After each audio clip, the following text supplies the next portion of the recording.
Hello, everyone. Welcome Hi, back. children. Movie. Hello. Hello, Charles. Hello. Say, your hair looks bitchin'. No, I hate it, dude. I had to get a different Why? barber to do it because my barber was closed. So I had to go to this old man that probably cut hair for Forrest Gump back in 1968. And I walked in there, and it was like the oldest old-timey barbershop you've ever been in your life. And he had a big giant handlebar mustache. He's like, "Hey, young fella, you here for a haircut?" I was like, "No, I'm here to buy beer." Of course, I idiot. No, I'm kidding. I didn't say that, but I was Just thinking don't it. car with you. So I was first in line. So I sat down. He was like, "All right, well, how do you wear your hair, young man? How do you wear it? You comb it over? You put it down? What do you do with it?" My hair looked like shit, dude. It looked like birds had been fucking in my hair for 3 days. Did he give you a lollipop after? I wanted one afterwards, but he was all out. But no, so I was like, I don't know, man. I just kind of like wear it down right now because I can't really do much with it. And he's like, "All right, well, we'll fix you up. I'll just go ahead and say you comb it over." So he cut it as if I were combing it over. So now the bangs on the front are hard for me to do the ducktail usual flip that I normally do. So it's too long.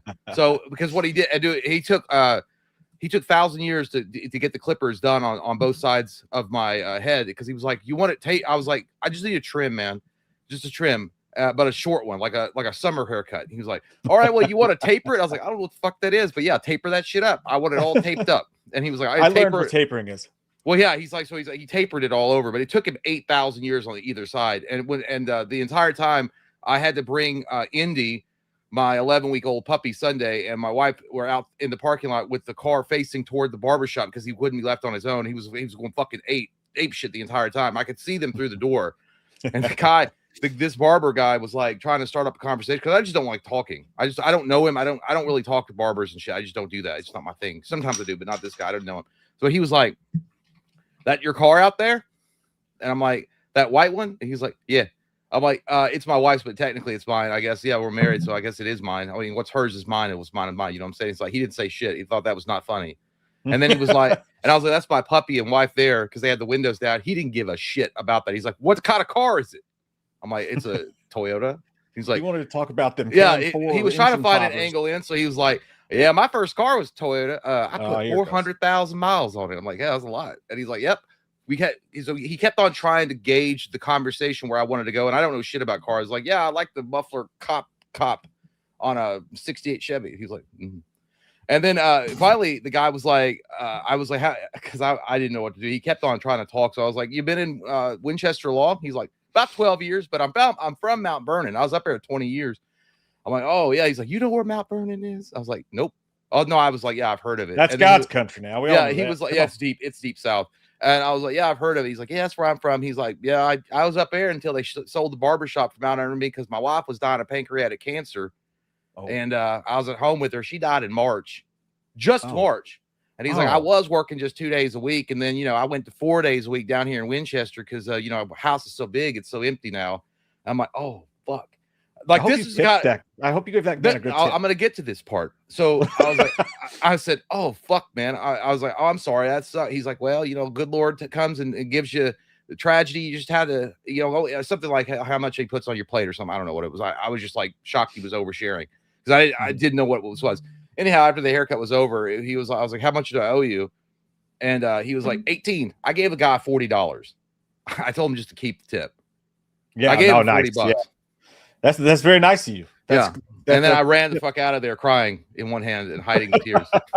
Will you ever go back in that establishment again as long as you? Hell no. That was just too much for me to process at once. Because once you drop that, like once you Hail Mary toss that to the end zone, it's over. Like there's no coming back in the fourth quarter with 5 minutes to go. There's just no way. You're out. He probably ran out and got in his car like Dewey at the end of Scream or Scary Movie. It's like ripped off the mustache and maybe in his Porsche. Because he probably makes more than any other. I mean, he was a sweet old man.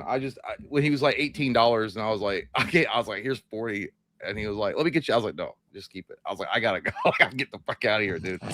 I was like, I just said, "I'm sorry about your wife, man." He's like, "Thank you so much." And then that was it. But yeah, it was but because I went to my barber and he was closed on a Tuesday at 3 p.m. I'm like, "How many drugs are you slinging up in Irvin?" Is where he's from.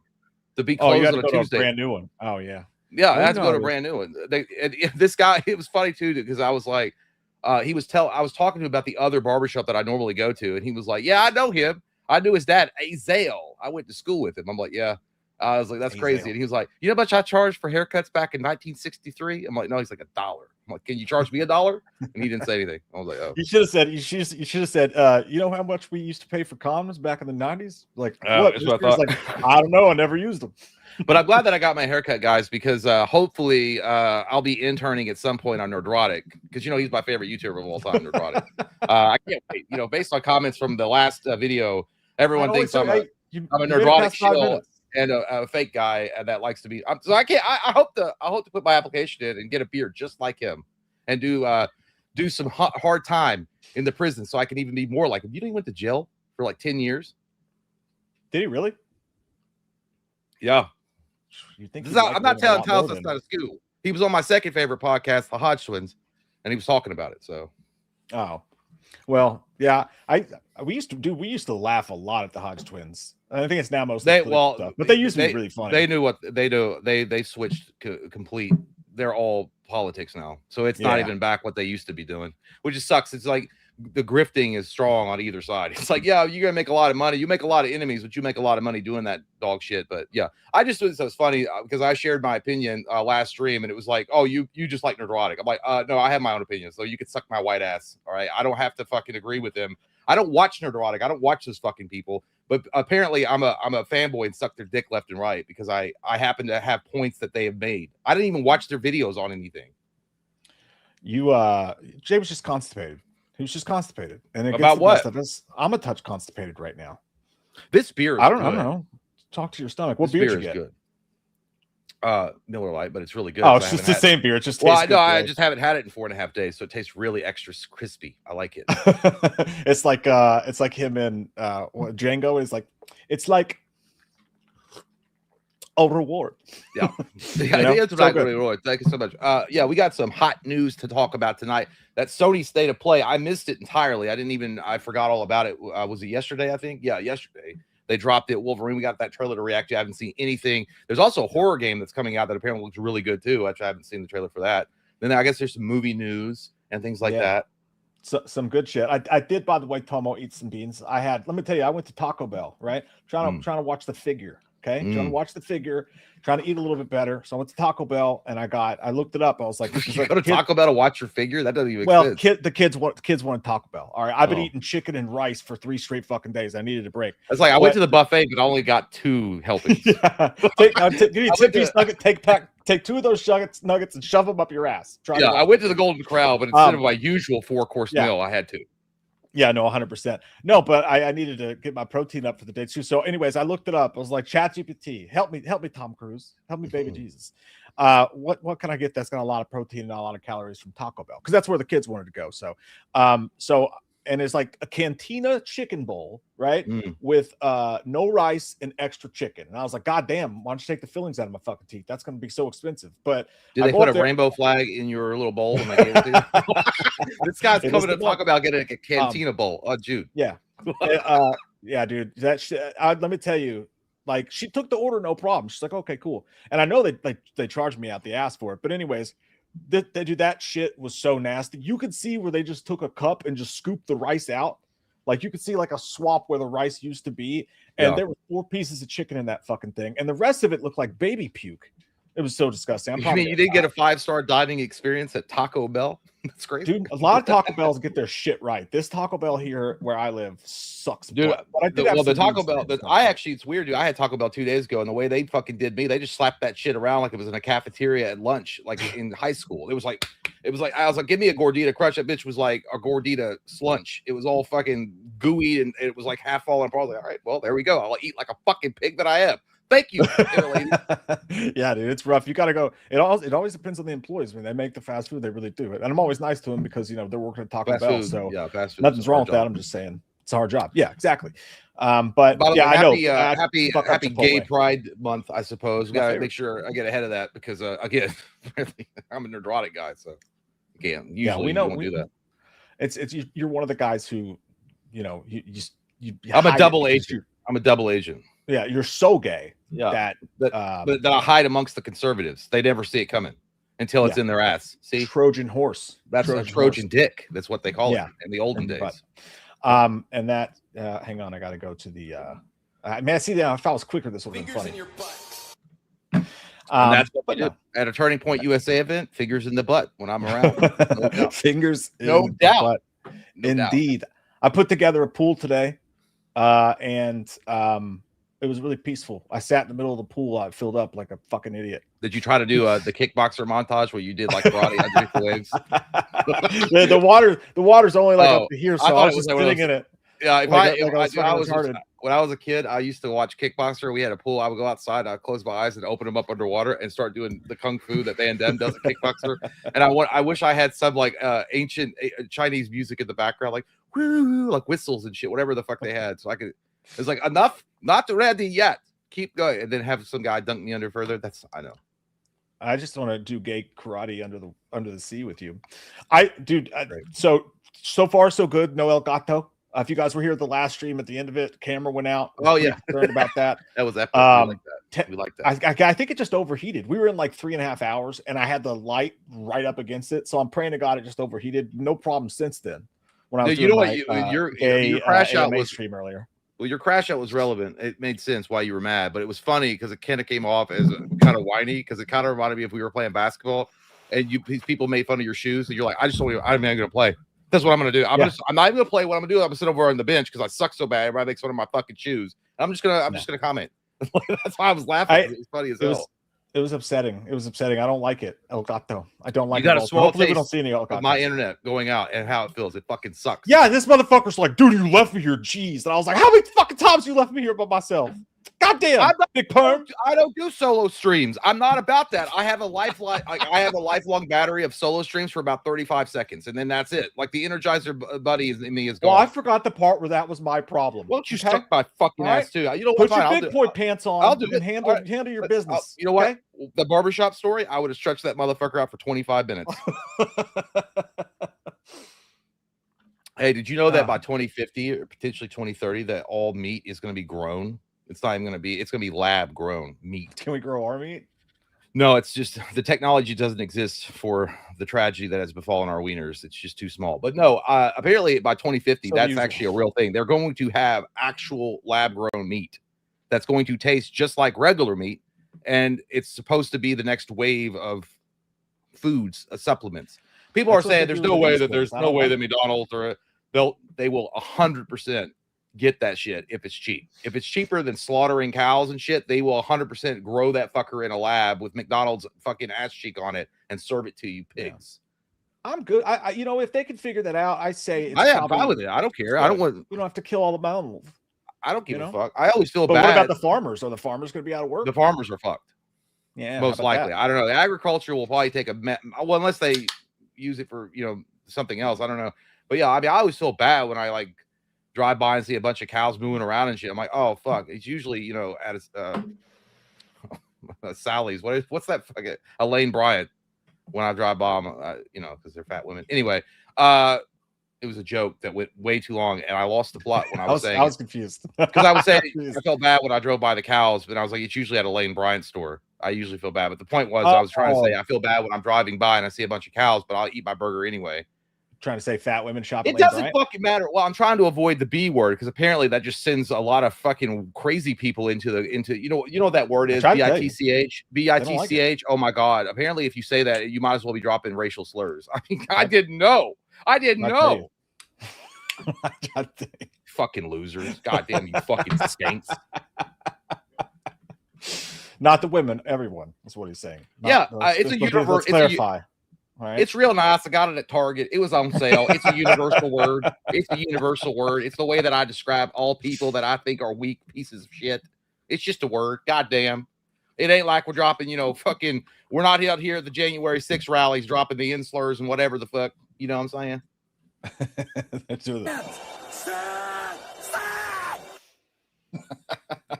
Butterfish. There you go. Oh me goodness! What do you want to start with? I think what we should start with is let's just show the adamantium sexual beast killing machine. Let's show some Wolverine. Hang on, I forgot to turn off ads. I did. I forget. So if you got an ad, I apologize. We're making these ad-free streams now. I just turned it off. So if you did get any ads, hopefully you won't get any more because they get in people's way of enjoyment, and you guys basically pay for these. Appreciate you. So. By the way, we also, if you guys haven't, I mean, I don't want to push this shit too much, but we just wrapped up White Chicks. We just did that for the Mike's first time seeing White Chicks on Patreon as a full. I usually like them black. What? Black? What? Is that how you like your coffee? Like your men? Black? Oh, I meant men. Yeah, I like black. I like my men. Oh, black. I see. Terry Crews is the best part of that movie, by the way. 100% best part of that movie. Without him, that movie. Into it. Yeah, and by the way, I don't want to spoil the commentary. You guys can watch it for yourself if you join the Patreon and check it out, please, if you can. But I think Marlon Wayans and Sean Wayans, while they're funny in that, a little bit overrated when they're trying to be serious detective badasses. It just didn't work. But Terry Crews saved the show. The meat was the best part. The middle of that movie is hilarious. The beginning and ending, not so much. But the middle, we got rolling on that one. So enjoy it. I gotta ask you before we get started, what's the plan, dude? What's the fucking plan? Because I know you want to go see Masters of the Universe. Like, comes out tomorrow. Yeah. Listen, I have been patrolling the high seas all day. I mean, I am exhausted from going from pier to pier, looking for the booty, as they say, the gold, and everyone just is hush about it because apparently links don't work. Links to other piers don't work. So I'll probably. It's not out yet, so I know, but Obsession, I tried that too, and apparently it just doesn't work. Michael Jackson works. By the way, if you switch your VPN to Canada, smooth sales. You gotta switch it to Canada though. But anyway, so I'll probably wind up. I'm gonna the movie theater, huh? How about you just shut back into the economy? Give me. Can I take out a fucking loan of about $1,000 so I can enjoy it afternoon at the movie theater? Because that'd be great. No, I will say, I will. I'm planning on seeing it. I'll probably go. I'm probably gonna go Monday. I'm just gonna be dropped off at the theater by myself like a loser and go in and just fucking watch He-Man and Masters of the Universe, because that's what I'm going to do at 42 years old. That's what a grown man does. They go see He-Man on the big screen with loincloth. That's fine. And I'm gonna get a popcorn bucket that's overpriced. No, I'm not. I want one, but I'm not gonna do it. Yeah, I'm kind of out on most of the popcorn buckets now. It's got to be something really special to get me in on it. I like them, but like 35. What's your prediction? Good, bad, in the between. Well, let's start there then, because actually we're going to talk about that because the reviews are out for it. So I don't want to hear. They all work for Snake Mountain. The sons of bitches. I got to turn off my ads, or turn back on my ads. Turn off my ad blocker because Rotten Tomatoes are illegal, and they make you turn that on before you look at their website. It's illegal, by the way. I think it's illegal. If it's not, I said it's illegal. No, it's doing well, dude. 73%. It looks like. 73% positive from the critics on the Rotten Tomatoes. Not that you should ever let them dictate whether or not you go see it. It's just interesting to see what they're saying about it.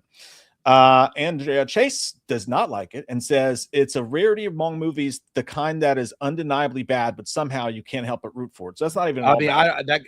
They were obviously talking about their sex life. It's undeniably bad, but all their friends are still rooting for them to finally make a woman come. But either way, it's irrelevant what they just said. Nell Minnow, that's a cool name. Nell. It's more likely to please the former 8-year-olds who still have their action figures than newcomers of any age. Okay, well, that's my movie. That's my movie. Thank you. Hey, that's it. Rebecca from Nerdspin says C- is not all bad. With a fun soundtrack, confident performers, and a world full of color, Masters of the Universe can almost convince you you're having a good time. However, the corny dialogue and generic story will consistently remind you otherwise. Now, that sounds like a review of sex. Too many corny jokes. She also sounds like kind of a stuck-up lady that if you met her on Tinder, she's like, yeah, he can almost convince you that you're having a good time, but at the end of the day, I'm a woman, hear me roar. I don't need a man to pay for my dinner while they stiff you on the bill. It is what it is. I don't care. In my experience, women don't like when you do your Tom DeLonge impression while you're having sex. Justin Clark says 1.5 out of 4. We'll start with all the negative ones. The film buries its heartening Barbie-style deconstruction under every terrible action comedy instinct plaguing modern blockbuster filmmaking. I don't like to hear that because that's what I'm worried about, actually. Okay, Justin Clark. I mean, how do you take your fucking Frappuccino at Starbucks? You fucking like, this is the kind of it buries itself under action comedy, and to me, that's just base level dog shit. I mean, I was expecting more. Where's the drama? Where's the cinema? It's fucking He-Man. I want action comedy. That's fine. But I get what you're saying. But what scares me is the modern blockbuster filmmaking. That's what I'm worried about, dude. I'm worried that it's going to be like every other generic summer blockbuster for the most part that's come out the past 5 years. But this fuckachino uses a word like deconstruction in his review. I don't give a fuck what you say. You're not real. You're trying to sound smarter than you are. I don't care. Another negative one from Yago says the story, while regrettable, is nothing new. Well, first off, I like your name, Yago Garcia. I like that. It sounds like cool, some out of nowhere great white hope for it wouldn't be the great white hope, the great brown hope for the Hispanic boxing league that comes out and rises to the top of the cream in boxing. I like that. I just imagine a guy with a cool mustache and sunglasses, and someone's like, "Who the fuck is that guy?" And he's like, "It's me, Yago." Yago Garcia. That's a cool ass name. Yeah, he's like, Do you like Yago Garcia? I was like, yeah, I do. I do Yago. And by the way, he didn't say anything that was really bad. He just said the story is nothing new, but okay. Yeah, I mean, it's He-Man. Yeah, hopefully it's the old story. Getting into the positives, Lee says, nostalgists with a soft spot for the Motu, Masters of the Universe, I imagine, will love every last shout out to the franchise's heyday. Newcomers to this wacky world will appreciate the movie's winking refusal to ever take itself too seriously. That's perfect. That's a good time. Thank you, Lee, for finally understanding Motu, as you say. Thank you. Yeah. You are invited to hang out with me and play with He-Man action figures one day. And I like that he wasn't trying to pad his word count in his review. He was like, "No, I'm just gonna." Well, yeah, I mean, and that's fine. I think the He-Man movie of 1989 that they did with Dolph Lundgren was great. I love that movie, and it had just the right. It was cheesy and it was badly shot, of course, but it was cheesy and fun. I don't expect this movie to be like an Academy Award-winning movie or anything. As long as they like stay true to the core of what He-Man was, I'm good. Yeah, it sounded like that's what it's going to be. Johnny says, no, he looks like Craig Zeggers. Zach Craigers. No, this decidedly summer flick directed by Travis Knight was made solely for your amusement. It's fun, helium light, and doesn't have a single thought in its dumb head. Positive. Okay, it's like, all right, it's like having sex with some weirdo bimbo girl at Malibu Beach. It's fine. It's like, all right, well, that was a good time. I'm not going to marry her, but she had a great time. I had a great time. Jake says, as in the recent Mortal Kombat 2, it's as if filmmakers were caught between fan service and mockery and opted for a bet each way, banking on the CGI clutter to distract us from overthinking. I'm worried about the CG. I am. Well, and he also compared to Mortal Kombat 2, which we didn't. Mortal Kombat 2 was truffle shit for sure for us. We both agreed that it was dog shit. But either way, I hope it's better than that. That's fair criticism. If it comes across as like very empty feeling, like I feel like Mortal Kombat 2 had like a plastic film over the whole thing. I don't know what that movie. It just didn't have the gonads that I thought it was going to have. Like it just had one good fight scene, and then everything else was just kind of throwaway. Anyway, if it's like that, all right, it might suck, but I don't think it will. I think He-Man's going to be the perfect blend of action and comedy and corniness that we all love. By the way, Mortal Kombat 2, the reason why that's different, in my opinion, is because Mortal Kombat 2 looked like it was promising something more when the trailers were showed. Like looked like it was going to like take what 95 Mortal Kombat did and just go way beyond it and make it like and take that shit in a more serious approach. And then it just got anyway. Yeah, I'm not expecting great martial arts from He-Man, so I think we'll be okay there. All right, one more. Hillary A. White from the Irish Independent. Unashamedly marvelized. You can do worse than the Masters of the Universe, assuming you're in the market for 140 minutes of CGI heavy fantasy action with a side order of comic nerd wit. I don't know, Hillary. Are you like praising this movie or snidely underhanding bitch slapping it? Like, I don't know what that means. Like you just said, 140 minutes of CGI heavy fantasy action with the side. Like, I like, are you saying you liked? I mean, you give it. He's saying he liked it. Like for me, I read that and I go, that sounds like a movie I don't want to see. I don't know. I don't know. Anyway, listen, these days, I think it's going to be good. All right. It might be the first time in a long time that Jared Leto puts in a good performance. Maybe. I forgot about that. Yeah. Nobody's mentioned him, by the way, because they barred that motherfucker from doing any type of junkets. They're like, no, take your ass back to the desert and do like the meditation drug thing that you were doing for years. You're not gonna come into because like I feel like Jared Leto was like pretty much barred from it. They're like, no, we don't need you to promote it. We're good. Don't worry. I agree with Brian though, dude. 142 minutes, that's a bit much, boys. Well, there's a lot to talk about. I do agree it's a lot. But there's a lot to talk about. There's a lot to talk about. Okay. There's Eternia. There's wherever Prince Adam was. I don't know what city. If maybe it's New York. There's him coming back to Eternia. There's him realizing that he's goddamn He-Man. Here's the most like not selfish, but like the most like idiotic thing that I want. I want somewhere in the movie the actual He-Man cartoon music to play. Yeah, well, I hope that they just show his dick, and he's like, look at this. I'm obviously He-Man. Look how big my dick is. I'll slap Skeletor with it. No, I hope power is mighty. I hope they play the music at least once, just like they did in Power Rangers. That moment when they got the Zords for the first time in the Power Rangers new movie in 2017, that was fucking badass, dude. Yeah, I'm predicting pain. No, I'm predicting that Jay is absolutely. Honest to God, I think you're gonna absolutely fucking love this movie. I think Jay's gonna give it a 9 out of 10. That's my best guess. I think I'm gonna end up not liking it very much. Probably gonna give it a 5.5 out of 10, just based on what I'm hearing, because like it is fully sounding like this is pure 110% unfiltered fan service. Yeah, and again, Marvelized CGI. CGI doesn't bother you, and you want depending on you want fan service. So I've had like obviously CGI bought if it's the Flash movie was terrible. Like as long as if CGI is done right, it's fine. Like I thought Avatar fucking killed it, the first one.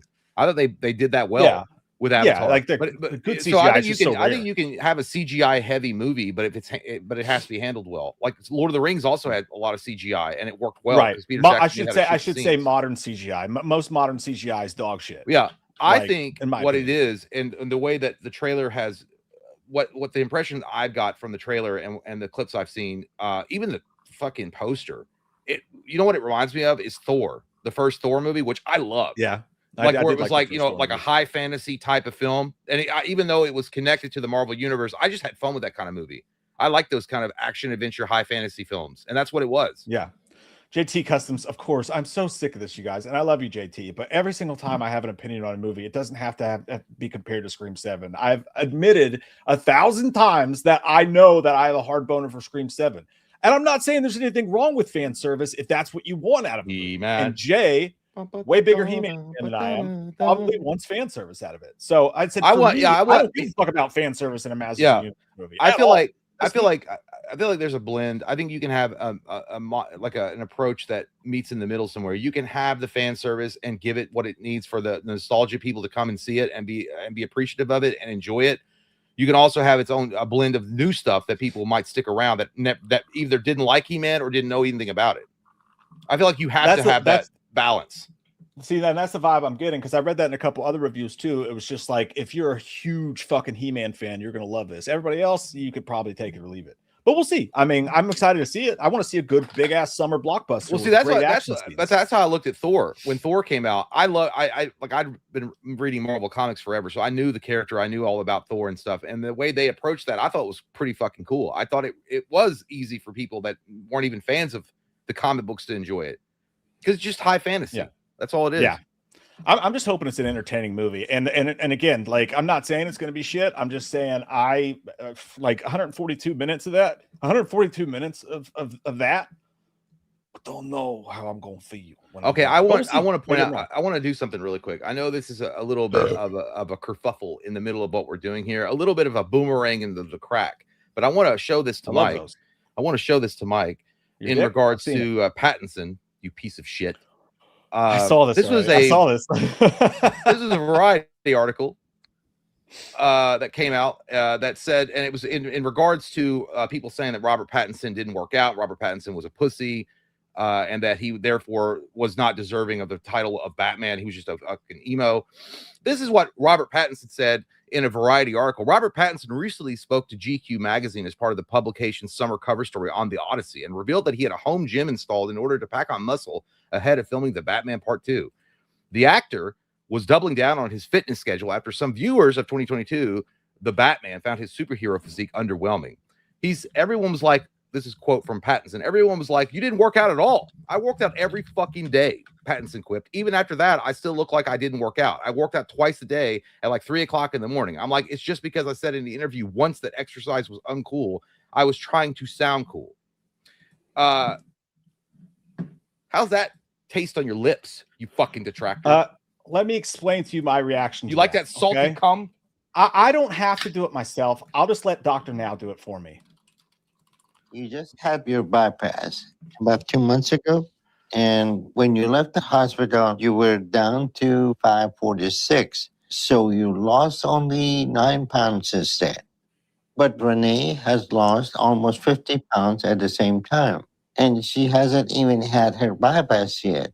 What in the world is going on with you? I guess I'm eating the wrong things. That's a man.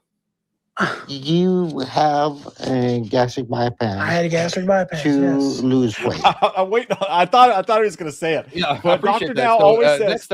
Next up, Robert I love Pattinson's Dr. going to be Now. playing a 600-pound man on a reality show based on the popular TLC. My point is this: Dr. Now is a famous saying, and I love Dr. Now. He always comes in and goes, "How y'all doing?"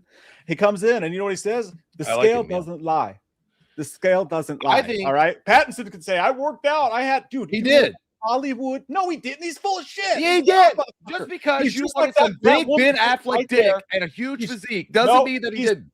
He's just like that woman right there. It's like, I worked out. I mean, you're like a woman. All you do is play. The scale just doesn't change. And Dr. Now says, why are you lying? Listen, why are you lying to me? I would imagine he also was trying his best. Some people just can't pack on muscle like goddamn Ben Affleck could. Ben Affleck was literally like jacking off living in the gym nonstop. And that's what Snyder wanted. Matt Reeves did not want a giant Batman. He did not want that. So he wanted a giant Batman. Why is Robert? See, now you're talking out of both sides of your butt. But Robert Pattinson if you didn't did want work that, out. why is Robert Pattinson putting a gym in and saying because Robert Pattinson did work out because people were accusing him of not even doing any of that or putting any of the effort in. But Matt Reeves himself probably did not want a fucking Ben Affleck Batman. That's aside the point. You're saying that he worked out. I'm saying he didn't. That's what he said. I don't know him. He fucking. You calling him a liar? Well, you're taking away from your own point. You're the one that brought it up. I'm saying, hey, it's science. If he wanted to put on muscle, he could put on muscle. He doesn't have a genome stopping him from putting on fucking muscle. He just didn't get in the gym. He looked pretty good. If you are Robert Pattinson and you're a millionaire and access to every trainer and all the fucking steroids in the world that you want, you cannot tell me you're unable to put on muscle. All right, come on. I think there are some people that have a hard time doing it. Yeah, I do. I think that there are some people that have a hard time losing weight, and there's people that have a hard time putting on weight. I mean, I'm of the latter. It's easy. I definitely have a hard time losing weight, but that's me. I'm not gonna. But I think it's one of those things that maybe he has a high metabolism, but I definitely think he worked out. I think he did say it as a fucking joke that I'm not even. He probably said it like an actor because I hate working out. I don't even do it. Like it was a haha. I don't work out. I think it was probably a problem behind the scenes. I think they were probably like, dude, you don't look like Batman. Just say you hate Robert Pattinson and move on. Pick up some. I love Robert Pattinson. I just like Batman to look like he could fight a 15. You want him to look like Ben Affleck? Like. No, I don't care if he looks like Ben Affleck. Here's Ben Affleck, and here's Robert Pattinson and Batman. All right, I don't need him to be gigantic. That's your preference, though. But that's the preference when you think of Batman. You think of Ben Affleck's Batman. This was a younger, inexperienced Bruce Wayne Batman. I didn't I'm saying, that. but when you think, I'm saying though, but you're saying here's Ben Affleck, and here's Robert Pattinson. Obviously, you think that Ben Affleck was superior size-wise. They're not comparison size-wise. Like, I don't need him to be. I don't need him to be Ben Affleck. But I'm just saying, like, my whole point is just literally. I'm not saying he has to be huge. I'm just saying he doesn't look like Batman in that movie. I hope the motherfucker. And that's your whole thing. I hope he comes back and he looks like fucking Lou Ferrigno and just shoves a fucking huge fucking steroid cock in your face. I wouldn't say anything about it. Then I'd be like, he looks like Batman now. Motherfucker looks like Batman. What? Yeah. Okay. All right. Like, it's not well for you to have him go in there and look like a fucking emo teenager and be like, this guy. But that was the point of the movie. I know, but that was if Matt Reeves had said, "I want a bulky Batman," they would have cast someone else. That's just facts. Most likely. Cillian Murphy auditioned for the Christian Bale role, and whose fault it was. I just don't like it. But Cillian Murphy auditioned for Christian Bale's role and couldn't put on weight, so they had to go. No, they didn't have him play Batman. But Cillian Murphy they wanted him. Cillian Murphy's a great fucking actor, but they agreed. I think he's way better. They said that motherfucker doesn't look like Batman, so we're not going to cast him. I'll bet you're going to be shocked in Batman Part 2. Why? You think he's going to show up all beat I think he's going to show up a lot more confident. The whole point of the movie is he was like, he couldn't be Bruce Wayne and Batman. The whole point of the movie is emotionally he couldn't be Batman. It had nothing to do with emotionally he couldn't be Bruce Wayne. So if that was the point of the movie, you would have had him going into the streets looking like My Chemical Romance and getting his ass whooped. And he'd go back to the Batcave and be like, I'm just not strong enough to fight these bad guys. That'd be the point of the movie. But the point of the movie was the tragedy of him. He couldn't exist as Bruce Wayne at all. He only wanted to live in the cowl. Like that was the whole point. He couldn't exist as Bruce That Wayne. has nothing to do with him looking like Batman. Okay, first off, it was a leaner physique that they were going for a younger, inexperienced Batman that hadn't maybe gone What's that have to do with his muscles? Because he's not supposed to be like this the Ben Affleck Batman was already like been Batman for like 25 years. Experience has nothing to do with his muscles. The point being is that it's a combination of a lot of things, but I think it was Matt Reeves himself that just didn't want that kind of Batman in his movie. So like if they wanted that guy, they would have cast the fucking Reacher guy. Why was he working out so hard? Because I mean, you still got to work out to fit in the suit. You can't be a tubby bitch that eats goddamn Dunkin' Donuts every day. No, he's thin. He's in great shape. I would trade my body for his in the Batman right now. Don't get me wrong. Here's what I think. But I think you worked out when you didn't work out. That's all I'm saying. I think at the end of the day, I think he worked out, but I think he worked out to a level that Matt Reeves approved of. And he's like, you can't, like, I don't want you to come in looking like a fucking jacked up Tom Hardy in Warrior. Because that would defeat the purpose. Yeah, but you're like Jack Reacher, Batfleck, Tom Hardy. You're talking about dudes who are gigantic. Okay, he's not even close to that. No, but he's in better shape than Michael Keaton was. He looks like he would lose a fight to Cat Williams. He looks like he's in better shape than Michael Keaton was. The comparable body size, I think I look at Val Kilmer when he had his shirt off in Batman Forever. They look the same. So, but what you never saw in Batman was Michael Keaton walking around without a shirt on. Because I wouldn't either. Why would you have Mr. that? Bob, he had a couple beers and shit. He wouldn't want to walk around with that. And also Keaton's Batman, he wasn't that Batman. This Batman was stomping around and being like, I have vengeance, and like beating up a ton of dudes. But the point that Batman was silly using gadgets and shit. But the whole thing about that movie was they were focusing heavy on the detective side of Batman and not just beating ass nonstop in the streets of Siam. I mean, he did. He did beat. I mean, he could beat ass, but it was also they were focusing on his intelligence and using detective skills to figure out shit. I just don't think that movie landed its premise as much as you people say it did. Here's the thing. I've talked to Cody, my brother, is also a mega fan of the Batman and Robert Pattinson, but he still to this day does it. He thinks it's the best on-screen representation of Batman, like I do. But he still to this day says the best Batman was Ben Affleck. Yeah, and that's I think I don't have any problems saying that. I think Ben Affleck, as far as like an actual character off the fucking pages of the comic book, looked exactly like Frank Miller's Batman. I agree with you on that. I just disagree with you about Robert Pattinson. And everybody keeps bringing up the Michael Keaton comparison. Totally different Batman. He was silly using gadgets, like flying all over. Where'd you get those wonderful toys? He wasn't supposed to be like fucking. Yeah, he did. You know but what I mean? He whooped ass in the alley. He took on that motherfucker with goddamn blades in the alleyway. 2 blades. Yeah, but he did. They didn't. It wasn't that kind of violent fucking. You know what I mean? It wasn't like they weren't trying to make him Jack Reacher. This guy acted like Jack Reacher, and he looked like Jack Skellington. That's the fucking problem. No, he wasn't that skinny, dude. Like, come on, he wasn't that. I mean, he had some thickness on his bones.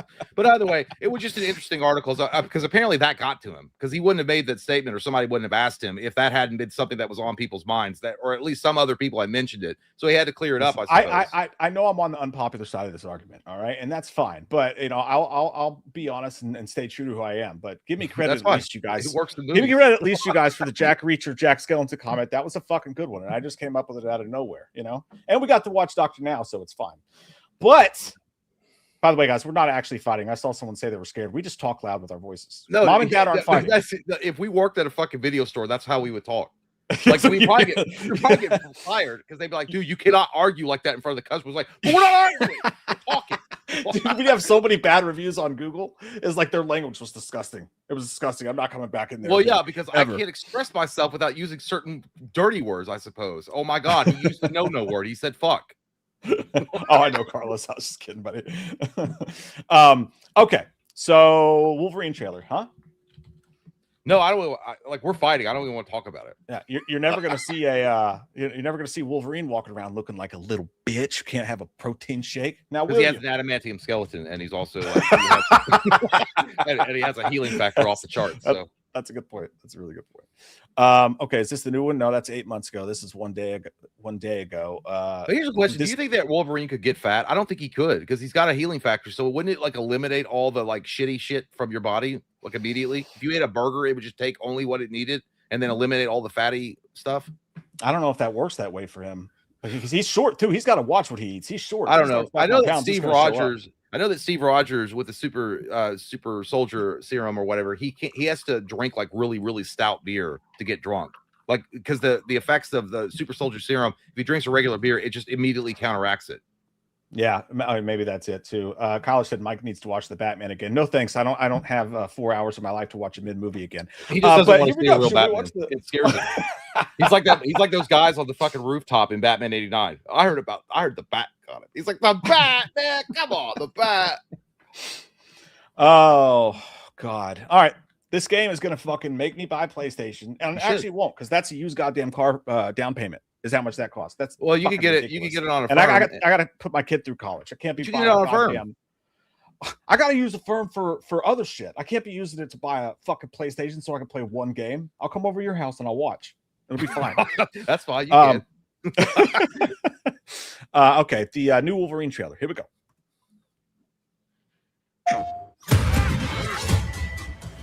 Ass already.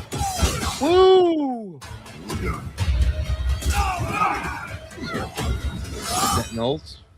All right, I might that look like find Omega Red. Oh yeah, Omega Red's in it too.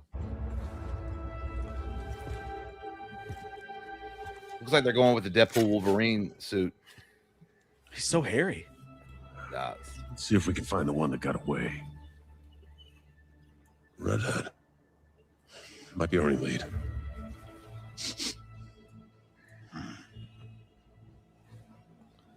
Looks like she took off. oh, this is the gameplay part. Fucking badass. Dude, it looks so crispy. All right, let's search the area.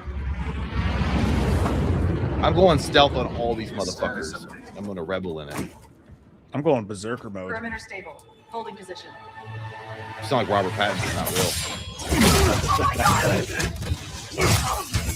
Oh, damn. Oh, they hold back on the blood, not that. Oh, Dude. oh, look, he's doing the stealth. Yeah, look how covered in blood he is. Dude, it's badass. That's sick. Yeah, I mean, he's going to be covered in blood the entire game then, because like all those moves are going to be. yeah. I'm gonna look like I'm on my period 365 days a year. What'd you think about his voice? That was very like normal. I kind of, it was all right.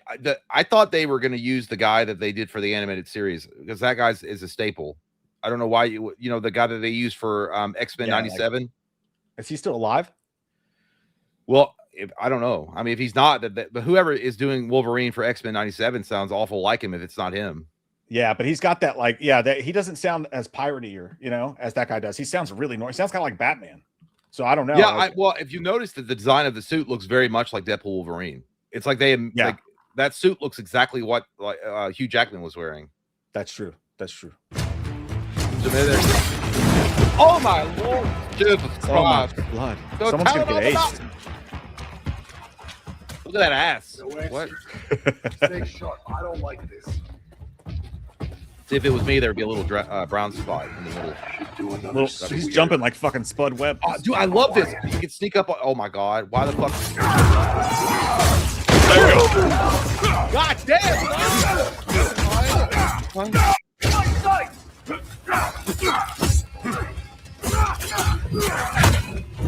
Oh, Dude, he's so covered in blood. fuck, dirty ass. I love this dude. Oh my god. Whoa. Crispy. Well, I wonder what the. I know that guy. little alien child doing. It's a mutant. I don't know. That he looked familiar. Morlocks, was he Not a part of the crawl, is Morlocks it, or whatever? Just gas it up. I think he was a Morlock. Grass. Well, look over flat. Hell? Skullbuster! Up there! The guy with the face paint looked like he just got done with Sturgis. We need backup now!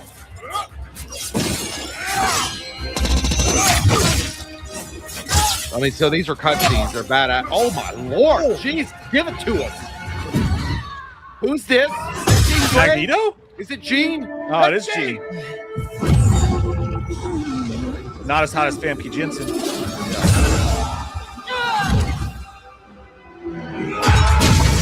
Gene Grey's been listening to a lot of Alanis Morissette. A lot. Apparently. You are red. Yeah, I want to say it right now. I think his voice is a little too chill for me. I think they're trying to one octave. Yeah, I feel like they're trying to go with more of a grounded approach with the character and not make it so like cartoony. You know what I mean? So if they cast the guy that we all like are familiar with, the guy that actually I'm the best there is at what I do, like that dude, people would have been like, yeah, I mean, no, it's I love that guy. I would have just said fuck it and I would have cast him, but I think that's what they're going with. I think they're going with more of a grounded, like Hugh Jackman type of approach. And I don't hate it, honestly. I would have been more annoyed if he was way too Wolverine-y. You know what I mean? If he was like, hey, bub, like the entire time. Yeah, dude, imagine if they had got fucking Hugh Jackman to voice him. God damn. Why couldn't they? That probably would have that would have been elevated beyond a fucking 10. And good for the voice actor, like as well. Like I think he sounds fine. I don't have any problem with him. I mean, but we'll see. Are we only are like what 3 minutes in? Jesus Christ, this is a 7-minute trailer. Hang on one sec. We don't have to watch all of it. Is MJ back? No. Okay, she's on a walk. Oh, okay, I didn't see her. Yeah, we don't have to watch all of it, but oh yeah, no, let's fucking watch all of it. This shit's amazing. Is that you? Don't worry. You're not going anywhere. Where's your tights? Everyone shoot! Oh, that was gonna be a quick time advance. No, it's straight up.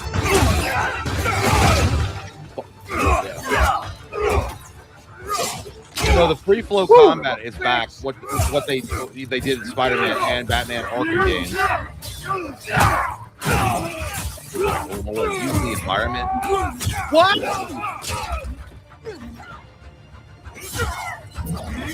God, get it done, son. This motherfucker's going through the fucking defensive line like goddamn Muggsy Bogues.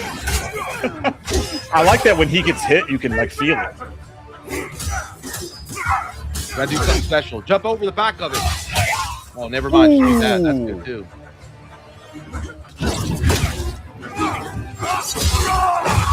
Dude, off the backboard. We like that. The bank. Look, R2's got a special move. Yeah, it's just like Spider-Man, dude. You like build up your momentum. You can see the ball right there on the bottom. So you can do all these extra. Oh my god, dude. Yeah, and like, dude, I love the fact that it seems like there's a lot of animations. You're not just like pressing. Yeah, I was fight. Yeah, I was kind of nervous at first because it looked like there was gonna be. I didn't want there to be a bunch of quick time events, but they didn't seem to be that at all. By the way, this person climbing into the truck like they own it. It looks like Ruby Rose. Ruby Rose. That's a guy. I know. Oh no, that's. Oh, you're talking about the actress. From John Wick. He's so hairy. He looks good though. You don't like that suit? Oh no, he looks awesome. He should be hairy. Dude, I like how short he looks. Like you can actually. No, he is. Like, he's legitimately short. Like I think really Wolverine in the comic books is like, was he like 4'8" or 5'10"? Yeah. Or no, I'm not 4'8" or 5 foot or some shit like that. I like that they're actually giving us that. Like you don't see it in movies and shit. Look at his thick ass hat. Oh, you get the motorcycle? Oh my god. Ah shit!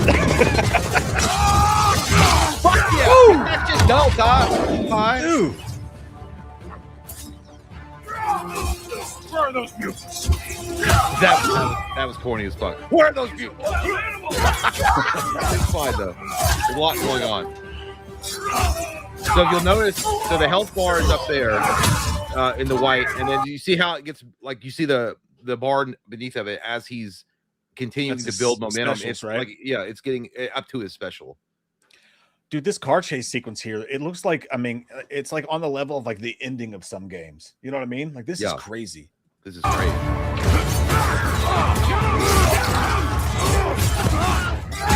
Get out of my way! That's what I say at the line at Hardee's when I'm hungry. Dude, I just want to point out it's snowing outside. If Sabretooth comes out, I swear to God.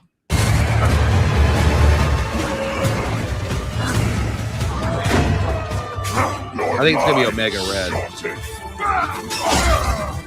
That'd be dope too. Well, he's in the game. They haven't covered him in movies yet at all. No. Still pretty good. Ask your mother. Dude, look how fucked up he is. So he's okay. So your health bar is at 0 now. So how do you recover from this? Let's see. Dude, I cannot believe that they're actually gonna like have him missing giant swaths of skin and chunks of muscle. I love like it. That's so badass. Yeah. All right. Throwing that shit back.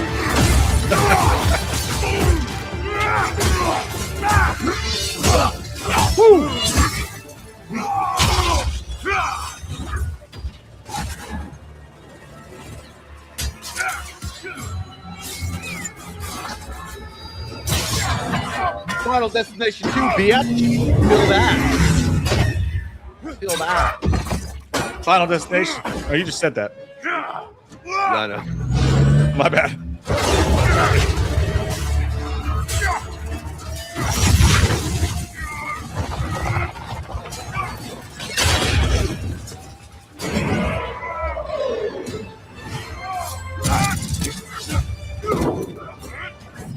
Give me the Morlock.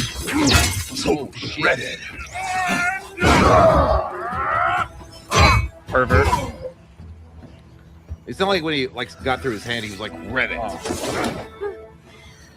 Let's get you guys out of here. Are you a superhero? Look it. I'm Wolverine. I am BX, man. Nice. Dude, did you see the Fucking- holes that were being blown into his back? Yeah. Yeah, the details are amazing. By the way, I already pre-ordered it. You can pre-order it right now. I pre-ordered it already. In my pants. Yeah, well, I did that too while I was pre-ordering it. I got the the super deluxe edition or whatever the fuck it was called because you get the brown suit right away at the beginning of the game. Oh, okay. Yeah, it's smart. And there's smart a couple choice. other knickknacks, paddywhack, give a dog a bone stuff that you get. But I was just so excited. I was like, I need to have this game. This game looked fucking incredibly good. There's more apparently. Well, by the way, I hadn't seen this trailer, but all the stuff leading up to it, I already knew I wanted it. Yeah, no, dude, it already looked great, but now I'm pretty pissed off. Oh, the white suit. Oh, he's got the pack. There's Omega Red. Yep. Zeke. Gene. Oh, Deadpool. Deadpool. Sabretooth. It's right there. Some folks can't wait to die. God, he looks good though. I like that look. Shit. Fuck. Good. Tell your daughter she can't go to college for 3 years. Listen, that is close to my birthday. All right, that's 2 weeks before my birthday. I'm not getting it for you. I'm gonna have to sell my body. No, maybe I will. Maybe I'll do. I'll start a GoFundMe. You should. It's crazy to think that a game is that good that it would make you want to buy an entire console. Why can't they just put it on fucking Xbox too? Well, God damn it! It's just because Sony bought the exclusivity rights to it. But here's the thing about this game: I didn't know how well this looks incredible. But after the leaks and stuff and the delay, I was actually kind of worried. But they're fucking delivering, dog. God damn, they're delivering. There's It literally also- not a single thing wrong with that. Maybe you could argue his voice if you didn't like it, but that was perfection. Well, yeah, we don't know and the voice could be better. It was just maybe in the moment it didn't sound great. But the only thing I'm kind of disappointed like we didn't see instead of play Venom. I thought Venom would have been announced for like the holdover between Spider-Man 2 and 3. Oh yeah, but- you mentioned that. Yeah. Give me But that still one, looks great. 1 secondo. Mhm. 4. What y'all think? What y'all think? Does look like it's going to be huge. Yeah, dude. That looks like what's a day one buy, right? I think so. I think it looks incredible. And like I said, I already pre-ordered it. And I've been following along with like what they've been doing with it, so it already looked great. Corey Feldman. Yeah, I mean, obviously Wolverine is possibly, listen, you know what's crazy? I was almost picked to play Wolverine. I almost beat Hugh Jackman out, but because the director hated me, I didn't get the part. Who's coming? Immortal says game of the year. Potentially. Yeah, maybe. I don't see much else. I mean, there's a lot of great games coming out this year, but I don't really see anything on that level that's going to compete with it. Jean Grey's costume looks like shit in comparison. I wasn't a fan of the Jean Grey costume, to be honest with you. Like, again, the Alanis Morissette look, the black leather coat.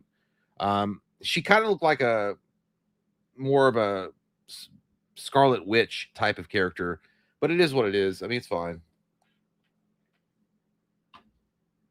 First Light was great. I want to play it, dude. I gotta I just spent money to get the the pre-order for this game. I want to play it though. It looks great. Requiem is game of the year so far. I mean, that's what people are saying. I've heard that too. I'm good, Kyle. Thank you, man. I'm good. Dr. Loomis's first thoughts on Wolverine. Well, he's clearly got anger issues. He jumps around like the little midget that he is, hairy midget, and he slices and dices. No thoughts given. What I want to do is take that anger and the rage that rivals Michael and turn him on Michael Myers. I just throw him at Michael like a little ferret and watch him do business. That's what I do. Hey, What I missed? Hey. Someone's cooking in the background. It sounds like someone's cooking. Yeah, it sounds like your audio's like it was like a little crispy. Oh, is it better now? Is it cool again? I was on mute when I was gone, so no. When you just came back, it just sounded like someone was like frying up some shit for you in the background. Oh no, yeah, like some fucking fried steak. I was supposed to make steak tonight. I just didn't feel like it. You know what? By the way, so also country fried steak. I don't like that. I never did. I understand people that love it. I'm just not a fan. But beyond that, Wolverine, day one buy. Yeah. Based on that gameplay footage alone, should convince anybody that was like worried about it. I want it. I like it. I need it. Honest to God, dude. Between that, I mean, First Light looks great. Like, I kind of want to buy it, but I'm just not sold on it entirely. I just can't afford it right now. If this was on Xbox, I would have done the pre-order. I would have done it all. It's just that's one of the best looking games I've ever seen in my life. It looks I'm not incredible. kidding you. Like, holy fart knockers. Mm-hmm. Knockers, not knuckers. Anyways, it looks well. awesome. Most people in the chat was agreeing. I was saying game of the year, and I think most people are going to agree. Like, that's going to be game of the year. I think right now, somebody had mentioned Requiem was game of the year, but I think this beats out everything.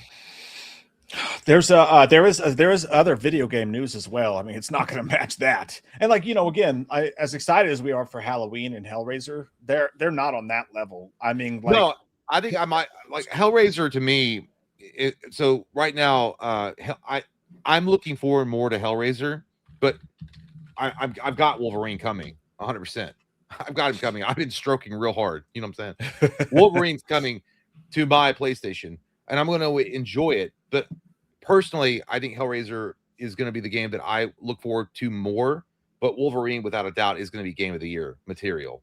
It probably will win game of the year. And it's just they're on different levels. They're all, okay. Well, yeah, I forgot. GTA 6 is also coming out this year, but I don't think it's gonna. I don't think it's gonna beat out.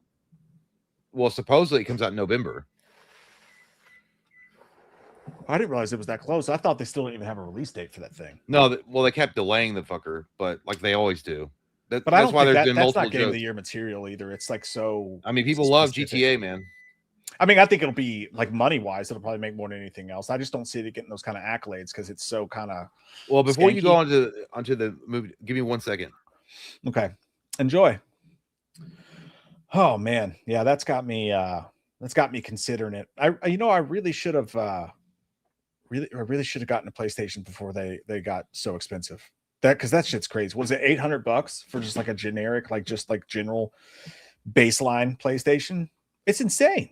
It's insanity. They knew what they had. What was coming out. This Wolverine game is going to go, and if it has another element to it beyond a great gameplay, shit, it could turn into the next GoldenEye or something. I don't know. They knew what they had. That probably had something to do with it. I wonder what else is going to pop up between now and then. But I've never been more excited about games in my entire life, to be honest with you. There's so much cool shit coming out. I've not used the air fryer today. It's a very specific and strange question to ask, Eggshin. I'd like you to stay out of my personal affairs. No, I've not used the. A lot of talk about the shirt in the chat. By the way, this is just a Goodwill pickup. It's just a Jordan Goodwill. It's got a hole in the side. See if you can. Yeah, I don't know where the hole is. There's a hole in it, but I don't care. Little Goodwill pickup, but I do love Jordan. You know what I love about the Jordan brand? Not just the shoes, the cologne. All right. That cologne smells like Christmas to me because I look forward to that so much on being under the Christmas tree. That was back when it came out. It had the little basketball indention in the middle. That was awesome. Now it's like $20 at like, Marshalls or whatever. I always thought it smelled good though, bro. Like I always thought it smelled really good. And I heard people saying it smelled like ass, but I always enjoyed it. Yeah, I hate the fact that Caleb Williams is on the cover of Madden. That dude is so overrated, man. 58% completion percentage, by the way. But he makes one cool throw, and we're acting like he's the new Michael Jordan. Fuck that guy and his cheese grating, tongue out dumbness. I haven't started yet. I have it. It just came in the mail. It took forever. Just got it. I'm going to start it probably tonight. I'm going to take it before I go to sleep. That way I don't sit around going, is it, But it shit takes like 4 months to start working. So I'm like $400 in the hole before I start to grow new baby hairs. Your eyeballs are going to bleed the first time you take it. Just so you know, that's a side effect. That's a side effect that happens with that. Yeah. Apparently, it makes your blood in your themen for some people. Nobody's wanting that, so that's fine. That sounds horrifying. It's fine. I'm off it the first time that happens, if that ever happens. By the way. Yeah. So, you need to get a PS5 and enjoy. I clearly very much do. Obviously, join the revolution. PS5 is superior to Xbox in every way. Even though Xbox, they're making some moves. They're trying to come back. They're bringing the old logo back. They've done that. They lowered the price on Game Pass again back to what it was. I think. Either way, Sony's the future. I'll just rob a bank, murder someone. I don't know. No, tell your daughter that college is delayed for 3 years and she can go to vocation school. I did just pay, but by the way, you can get pools. I don't know if you guys know this. You can get pools super cheap nowadays. We just put up another pool like today, like I was mentioning. That shit was I thought $50 above the ground. Like, well, how big is it? Yeah, above ground. It's like 50 feet by 15 feet. Did you get it at Walmart? 4 feet deep. Target, real nice. Got it at Target. No, well, it's not like the one that you had though. It's not that big. It's bigger than that one was. Not the one that you was got it for $250. No, not the one that was attached to the deck. Not the big one, but the one we had last year. I was like, what crackhead did you steal that from? No, no, it's not that. Those aren't cheaper than they used to be as well. But you can get a pool real cheap, and it wasn't that hard to set up either. It was nice. All right. Halloween must be real nice having a backyard that you can do things like that. Come on, real nice.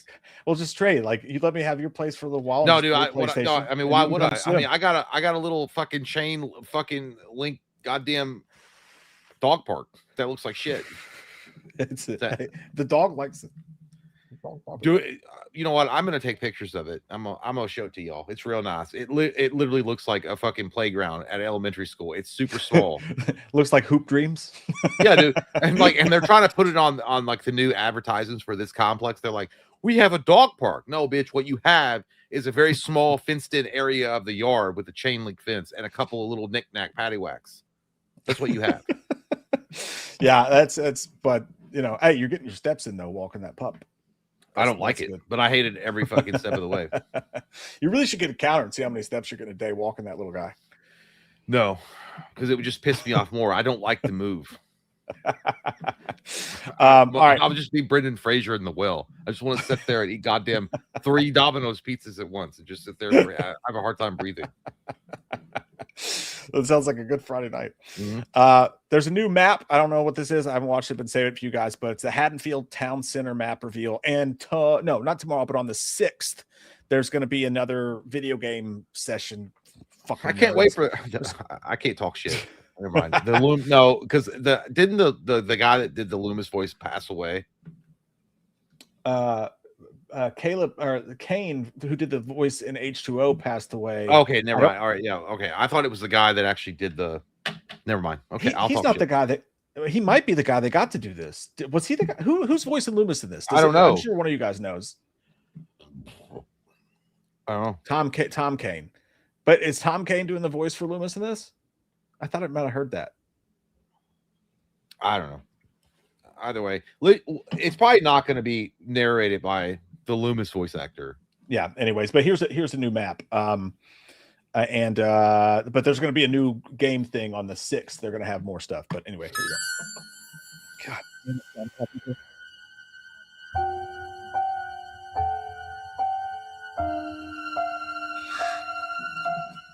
By the way, this is the Blumhouse Loomis, the guy that did It Is to Die. That guy. God damn. That was just a guy that was painting the wall for the set. I'm like, hey, we need a Loomis. Hey, you're good. You look like I think that's what happened. it kind of was, yeah. I like this though. I like the extra Haddonfield Hagen flair. Got a movie theater. What's playing? Squid Monsters and Espionage 3000. Fake. Oh, look, it's the Evil bar dies from tonight. Halloween. Evil dies tonight. It's Oh, not actually God. the bar from Halloween Kills, but it looks just like it. There's an El Camino.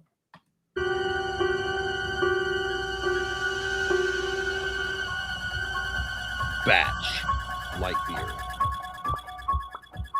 Oh, look at the mask. We've That's seen bad. this, the gas station. Yeah.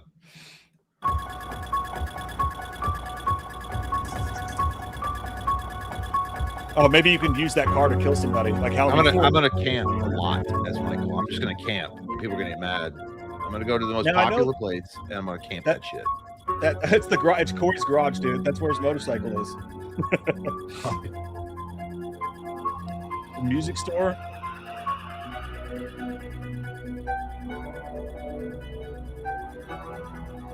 $1.49. Shit. It was the 70s. Oh yeah, that's true. Was this ghetto Haddonfield over here? Michael they have a loves Home the ghetto. He goes there all the time In the ghetto. because he has trash. Ghetto trash. I love how wide open that street looked, by the way. Like, Hey, give me 1 second. all right. Honestly, like I'm loving it. I can't escape this unshakable feeling that I'm going to be super let down when they announce what they're doing with single player. All right. Because like there's so much shit that they could be doing with this. And if it's just the same runaround shit, I don't care how many maps you have. Well, no, that's not fair. If they have a shit ton of maps, the same old multiplayer shit might be a little bit funner. And it looks like there's I think a it lot looks of cool. space to fuck around. Yeah, I think if they rotate new maps in and they have like a variety on kills and shit. No, you know what it is? It's Friday the 13th, but revamped. Like the way they did Friday the 13th, which everyone loved, but I hope they've it's more. learned.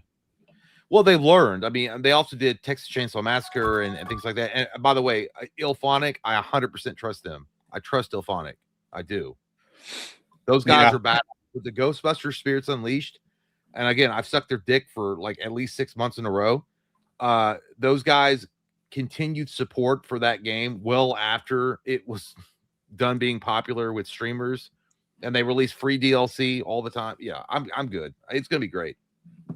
Yeah, like, and as again, it just for me, it all comes down to that the single player story mode. If that's, I mean, if it's, I don't know, 2 hours, 4 hours worth of gameplay. Well, it's not. I'll be I'm not surprised. expecting it to be like a huge, deep involved storyline or anything like that. But yeah, 4 hours is fine.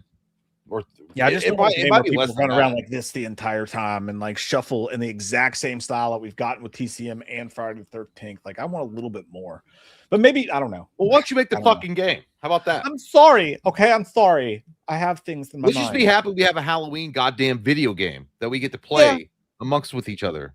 Sure, but if it's just Come a be plug and naked with play, Father and I. Come be take naked out with Father and I. TCM, put in Halloween, same game, just different visuals. I think you're right though. Ilphonic coming on, First off, maybe that'll change things. TCM, great franchise, loving it. Okay, loving the chainsaws since '76, but or '72, whenever the movie came out. Halloween, different beast altogether. Different beast. Way more fans, way more involvement, way more. Yeah, I mean, it's obviously a way bigger franchise for sure, but I mean, Friday the 13th it's right up there with Halloween. So no, it's not. No, it's not. I mean, not in my opinion. No, it's not. No, it's not. I'm hoping Yeah, for but I thought something. it looks great. I think it's going to be awesome. I'm just the story mode, maybe it's going to be a little bit. Some people are going to probably complain that it's short. It's not as long as they want it to be, but at the end of the day, this is a multiplayer game, and that's what it is. And they have a little bit of like a story mode attached to it, which is great, but it is what it is. Yeah, I don't need a lot. Like I said, are you going to queue up? Yeah. Are you going to queue up for Michael? Because you know you're going to be waiting in the queue lines for like ever. I'm way more excited to play Michael, but it's also fun to play the victim. Like, I know you like that submissive bitch. I'm Monkey's like, I actually can't more wait to of play Laurie Strode because she's like a champion of Halloween. I'm more of a dominant personally, Jay. I'll have you know. But I know you because we've had sex. I'm gonna play with. I do all I want to do is I want to do Michael. But I mean, I think for the subscribers and whatnot, it'd be fun to have us both be survivors and try to like navigate through the whole fucking thing because that's gonna be more fun. No, and we're 100% going to play this for Immortal. Hellraiser is going to be iffy because we can't show it. That's the problem. Yeah, we're going to figure out the gaming stuff. We're going to maybe we'll just go to Rumble. Don't they allow titties and shit on Rumble? Like they don't give a fuck.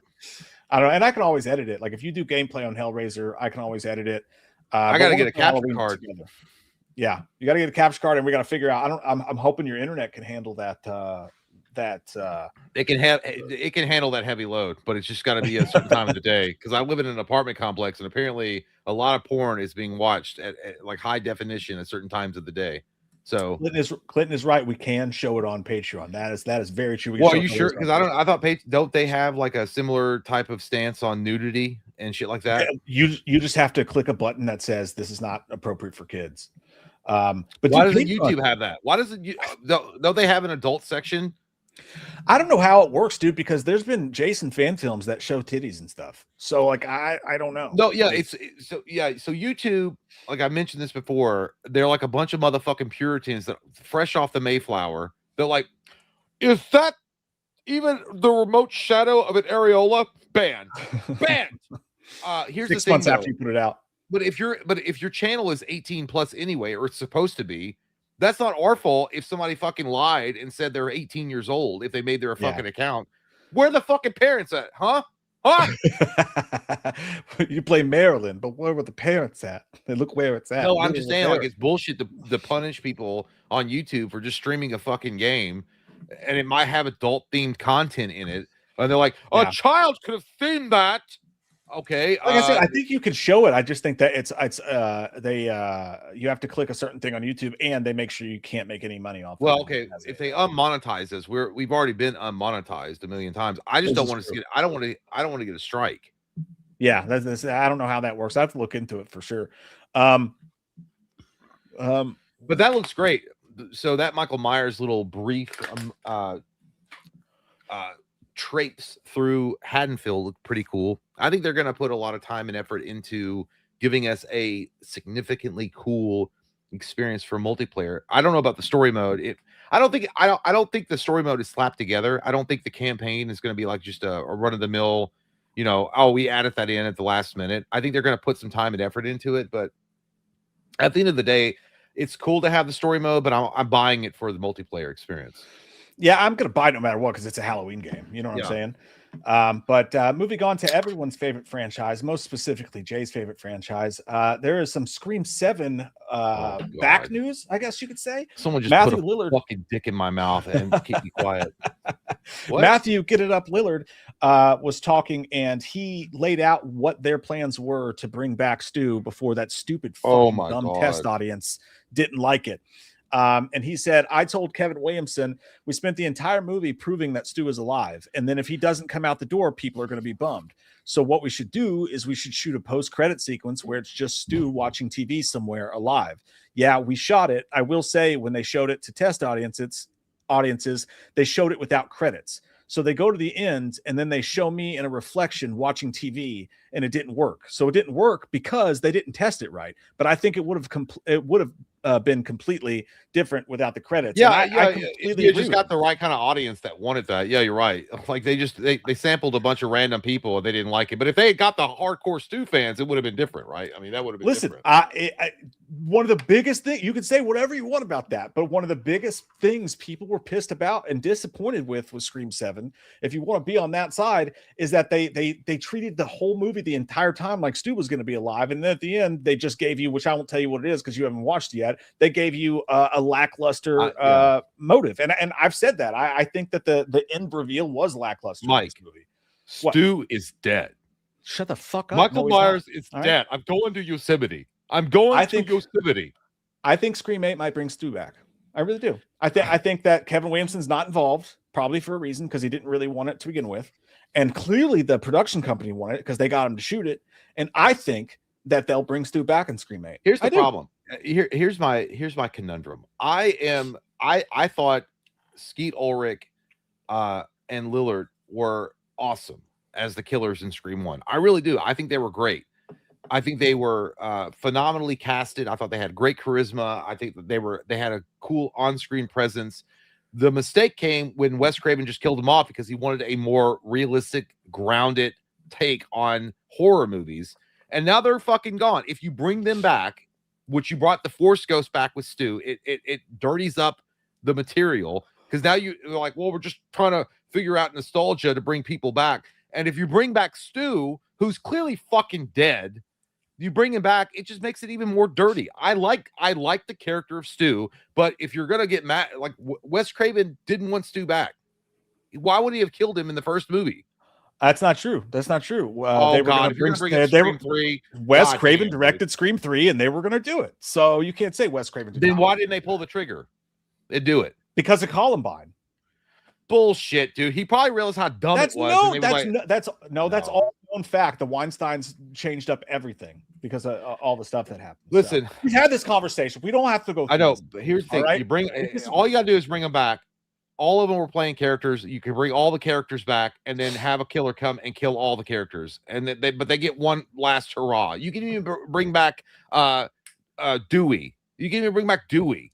No, I mean, I'm all for a new Nightmare Scream as well. Like, I'd be great with that. I just, I think that had they shot that scene, Scream 7 would have immediately, in a lot of people's eyes, they wouldn't have been so mad.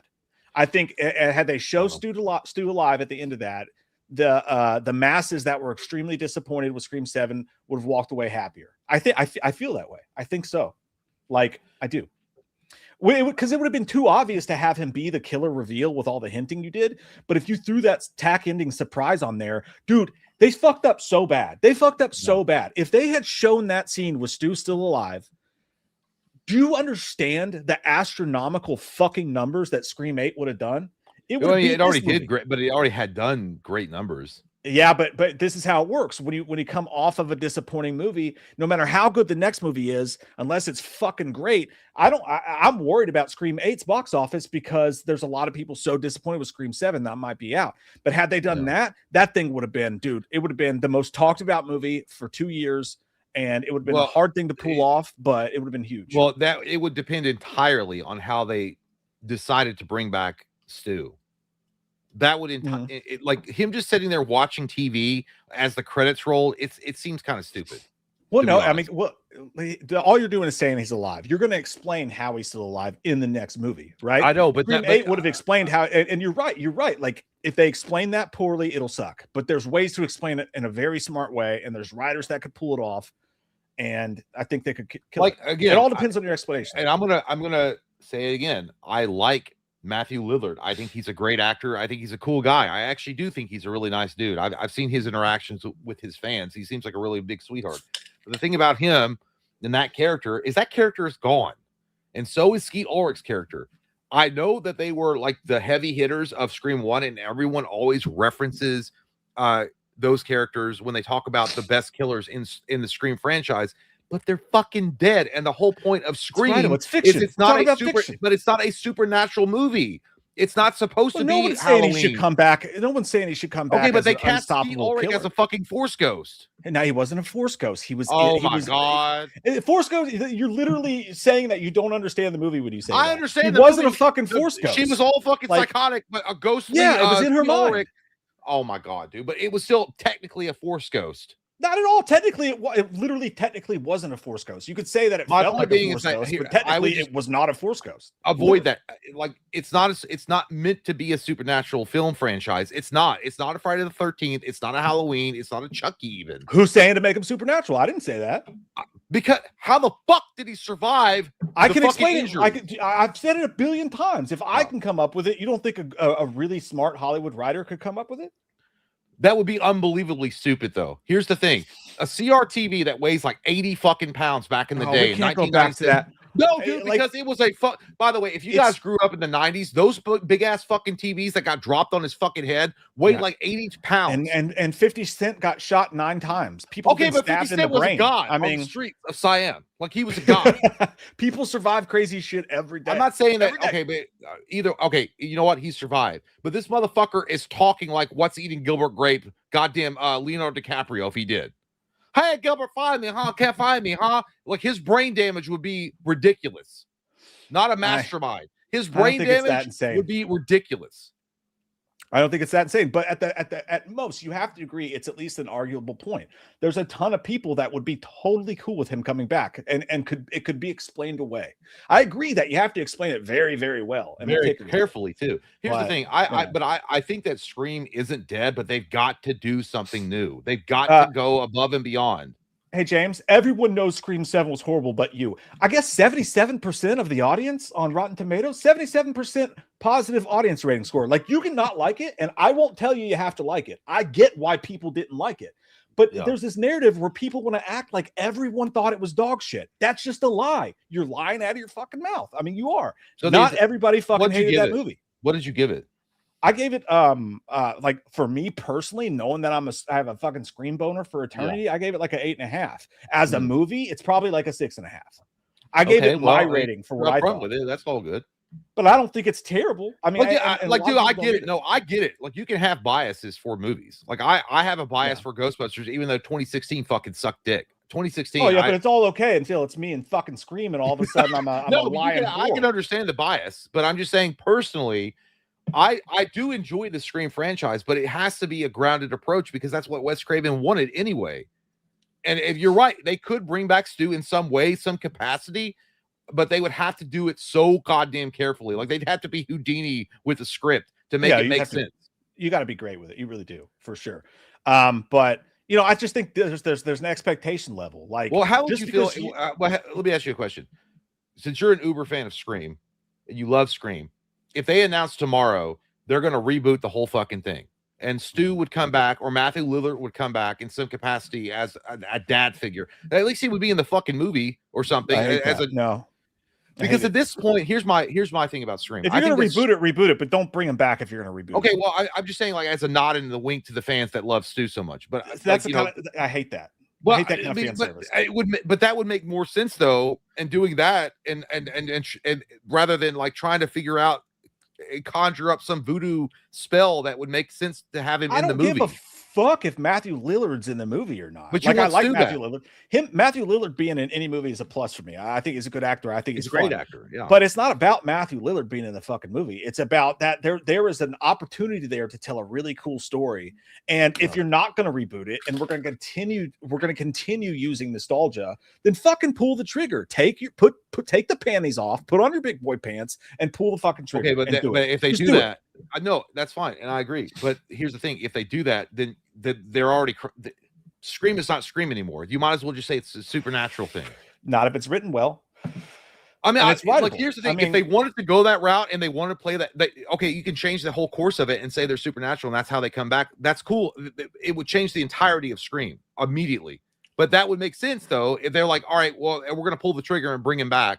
But this is how we explain it. It doesn't really make sense. But you know, maybe there was like some kind of Ouija board that brought. I don't fucking know.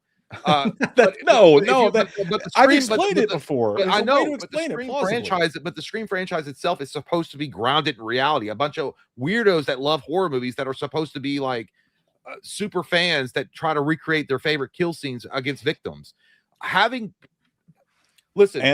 Do you think that the reason why they want to do the nostalgia thing and try to tap Skeet and Matthew Lillard is because the franchise isn't doing that well, and that's why they want to bring them back? The franchise just made more than it ever had because on the promise of a lot of things. I'm saying though, do you think it's because maybe that it's kind of run a little bit? It's run its course. I mean, I don't know. I don't know what other to point to than the fact that it just made more than any other sequel. Obviously, there's still interest in it.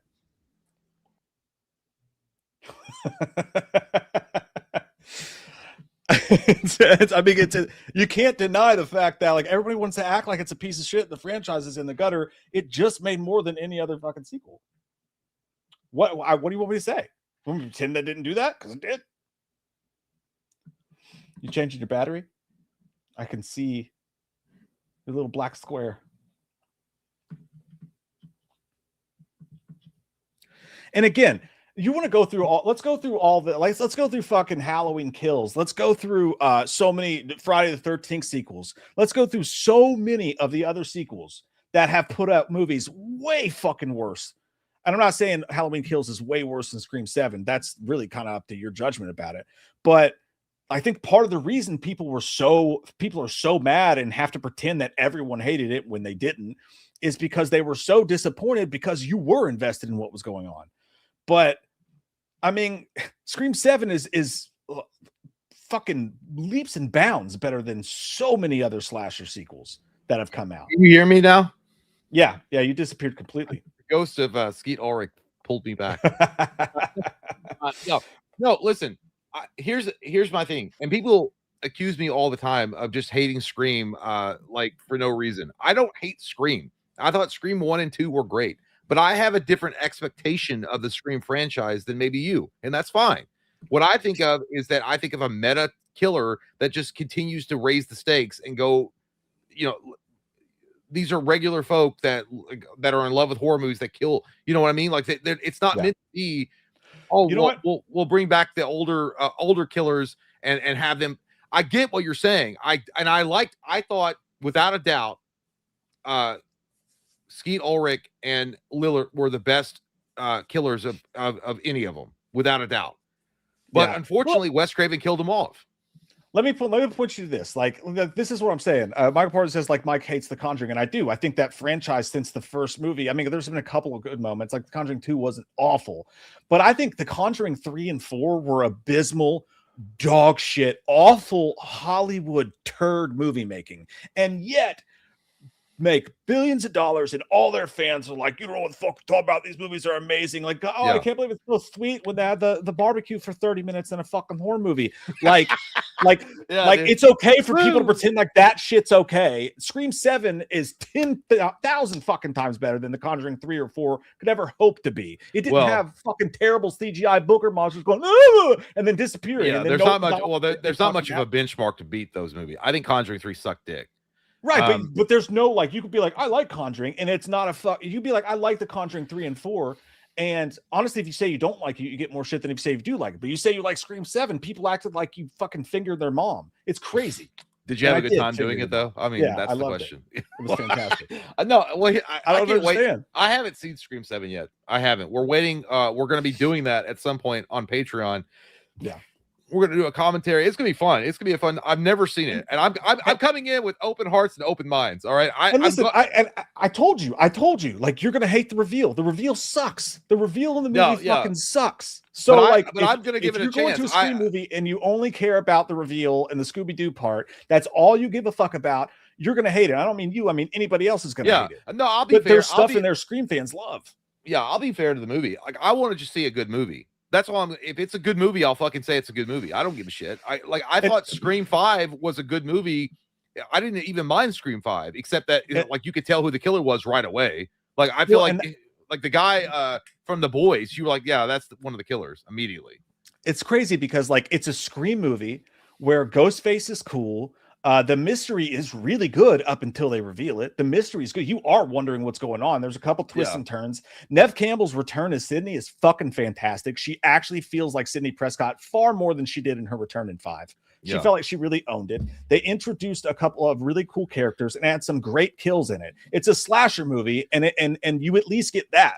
So I don't understand why. Let me ask you a question. People are trying to say, "Oh, it's absolute trash." When you did the review, you said you gave it an 8.5. I gave it an 8.5. But did you say in the review that it, as a movie, it's probably a 6?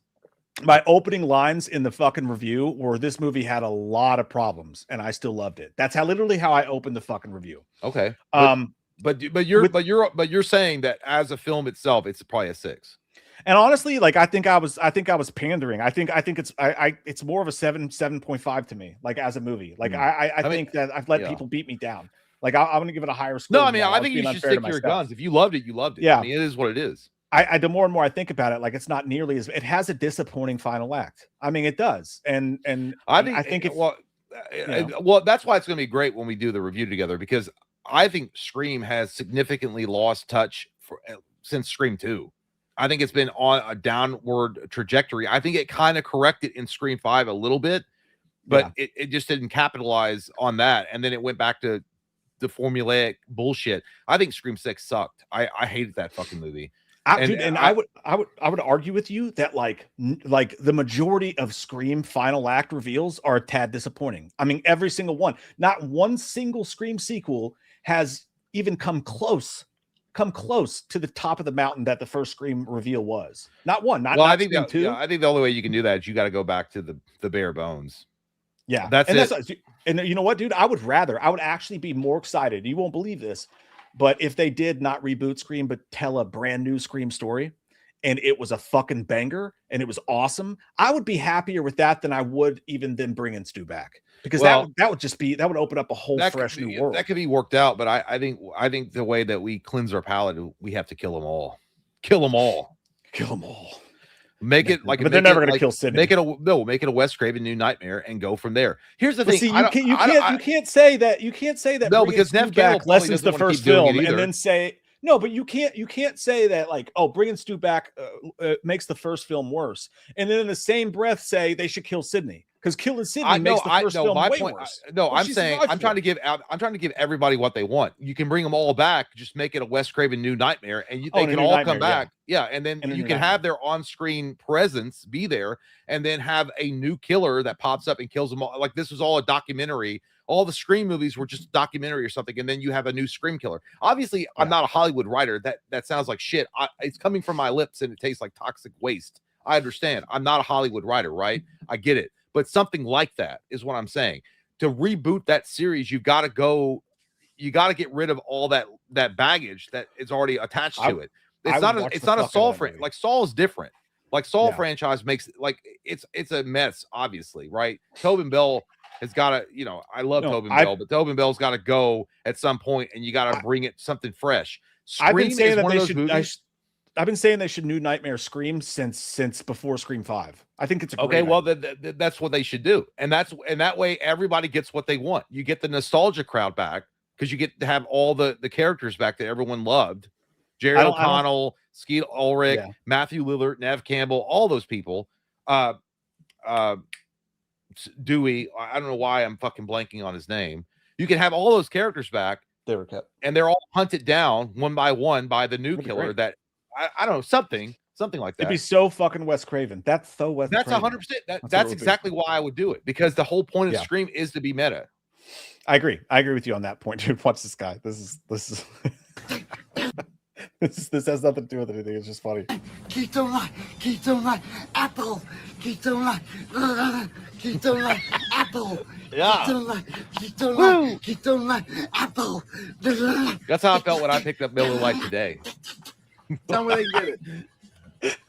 It's a Fiesta Market. Keto light, apple. Keto light. Apple. I like that. It's a nice palate cleanser.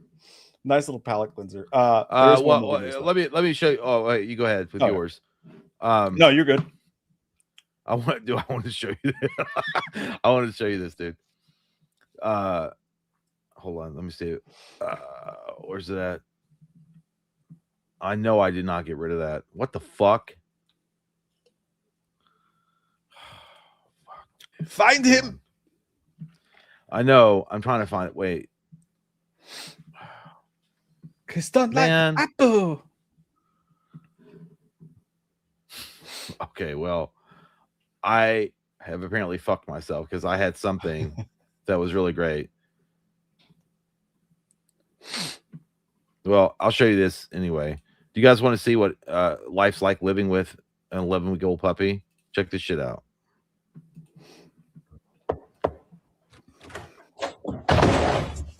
Who the fuck are you? That's what it is. Who the fuck? That's just dogs. Look. Broken. Crack. Broken angle. almost just not everything broken, but scratch, broken.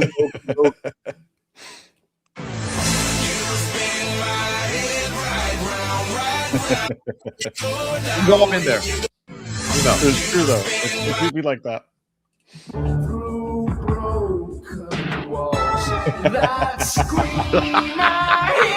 You gotta fucking get it out. This is how Mike would be if Bad Little comes back. Such a banger too. My life be like, yeah. My life be like, You gotta make sure, y'all. Today, Junior. That literally happened today. That literally happened today. Today, Junior. There's another one.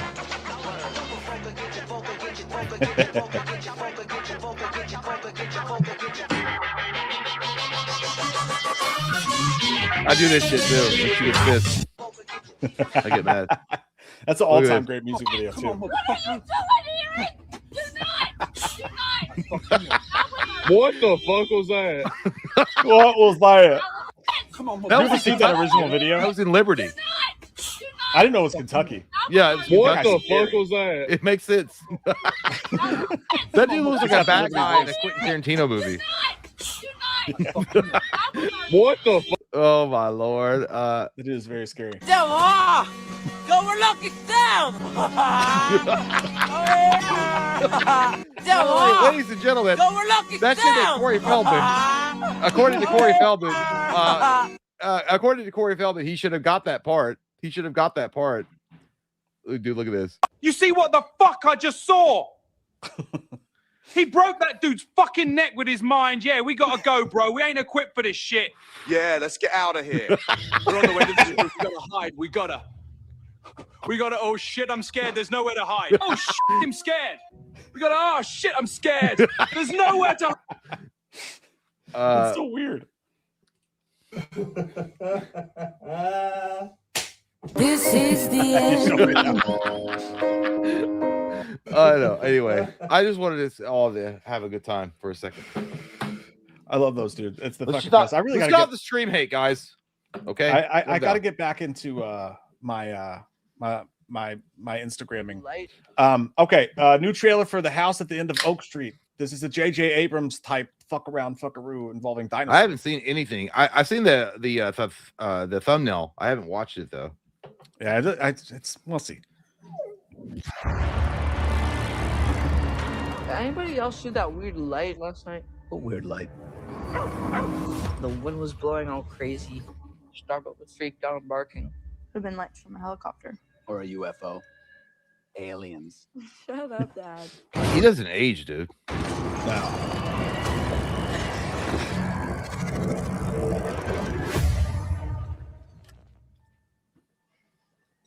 Water's not working. Put some water on it. It won't hurt it. The hell was that? Hey, pause it really quick. I have an important question to ask you. I'm gay. No. We already know that. Anne Hathaway, would you? Yes. The clock always strikes midnight with that. Always and forever. You ever seen Love and Other Drugs? No. It's a good movie. We can't leave. I think that our neighborhood, our house, our whole street has moved. The Palma shot. How the hell is that even possible? Get out of there! Run! What the hell's going on? Get inside now! Okay. I like that Ewan McGregor has the dad bod. Yeah. It's got that would be me running down the street right there. What the hell's going on? Get inside now! Like his titties don't care. I don't need you to worry for me, 'cause I'm home. Gather supplies. Grab anything you can use as a weapon. Pterodactyl. What are we gonna do? gonna survive. Leave me alone.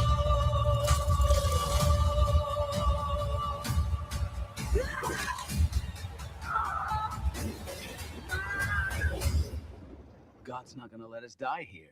Greg, you only go to church at Christmas, and now you're telling the kids God's looking out for us? What about the people who are out there getting eaten? Oh, so it's like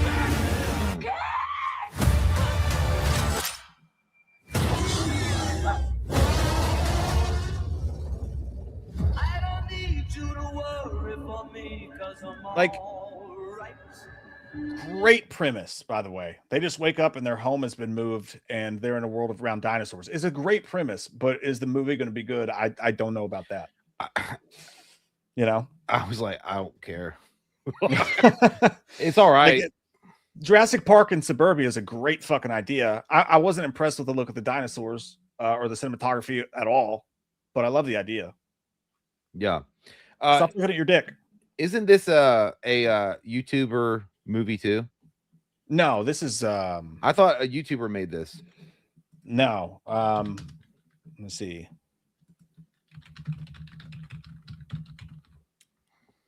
This is directed. Oh fuck! I clicked the wrong stupid thing.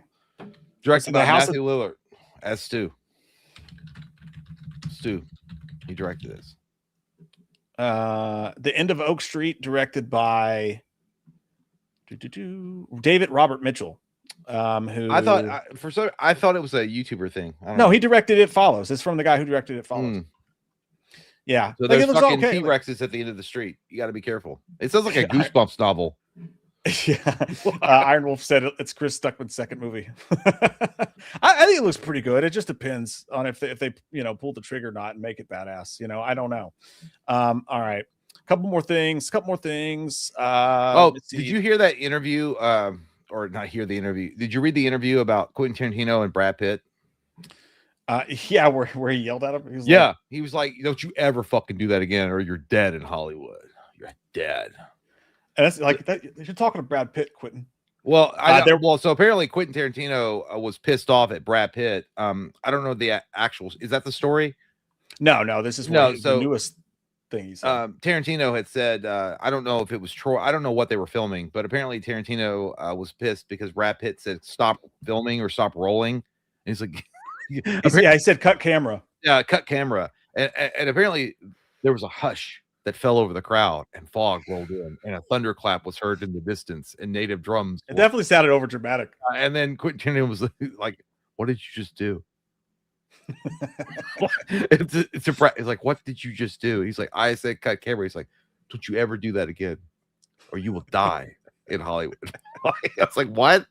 Yeah, Brad Pitt was like, well, he said something he wasn't supposed to say. It's like, it's called improvisation, Brad. Yeah, I don't know. I mean, maybe that's a no-no. Like, even if you're a superstar, megastar like Brad Pitt, you can't be doing that shit. I don't know. Apparently, but Brad Pitt's doing just fine. He also said, now, I don't, like, Quentin Tarantino says some dumb shit, like he really does. But yeah. I kind of agree with him on this, what he's saying. He was talking again about some shit, and he said that it's almost impossible for him these days to watch a new movie and not pick it to death. He said flaws, implausibilities, audience pandering, miscast performers, or just plain stupid shit usually torpedoes every new movie coming out of the flavorless sausage factory that used to call itself Hollywood. These days, tell me what your Saturday nights without telling me what your Saturday nights. These days, the entire concept of what is a movie is more inclined to inspire contempt in me than generosity, which is fair enough because by comparison, the movies of the last 6 years make the 80s seem like the 30s. Okay, yeah, but okay, here's the thing though. Tarantino really hasn't liked any decade of film since like the 70s. Even the 80s, he's like, I don't give a fuck. Like, I think he liked Back to the Future, maybe. But he's always like, at least he's being true to himself. He does nitpick like a motherfucker. Like everything that comes out, like he nitpicks it, overly nitpicks it. And dude, I think there's a lot of good stuff happening in modern movie making. Like, look what we just got with like Obsession and shit like that. Like, there's a lot of good stuff happening in modern movie making. The problem though is that I think that 90% of blockbusters are pure dog shit.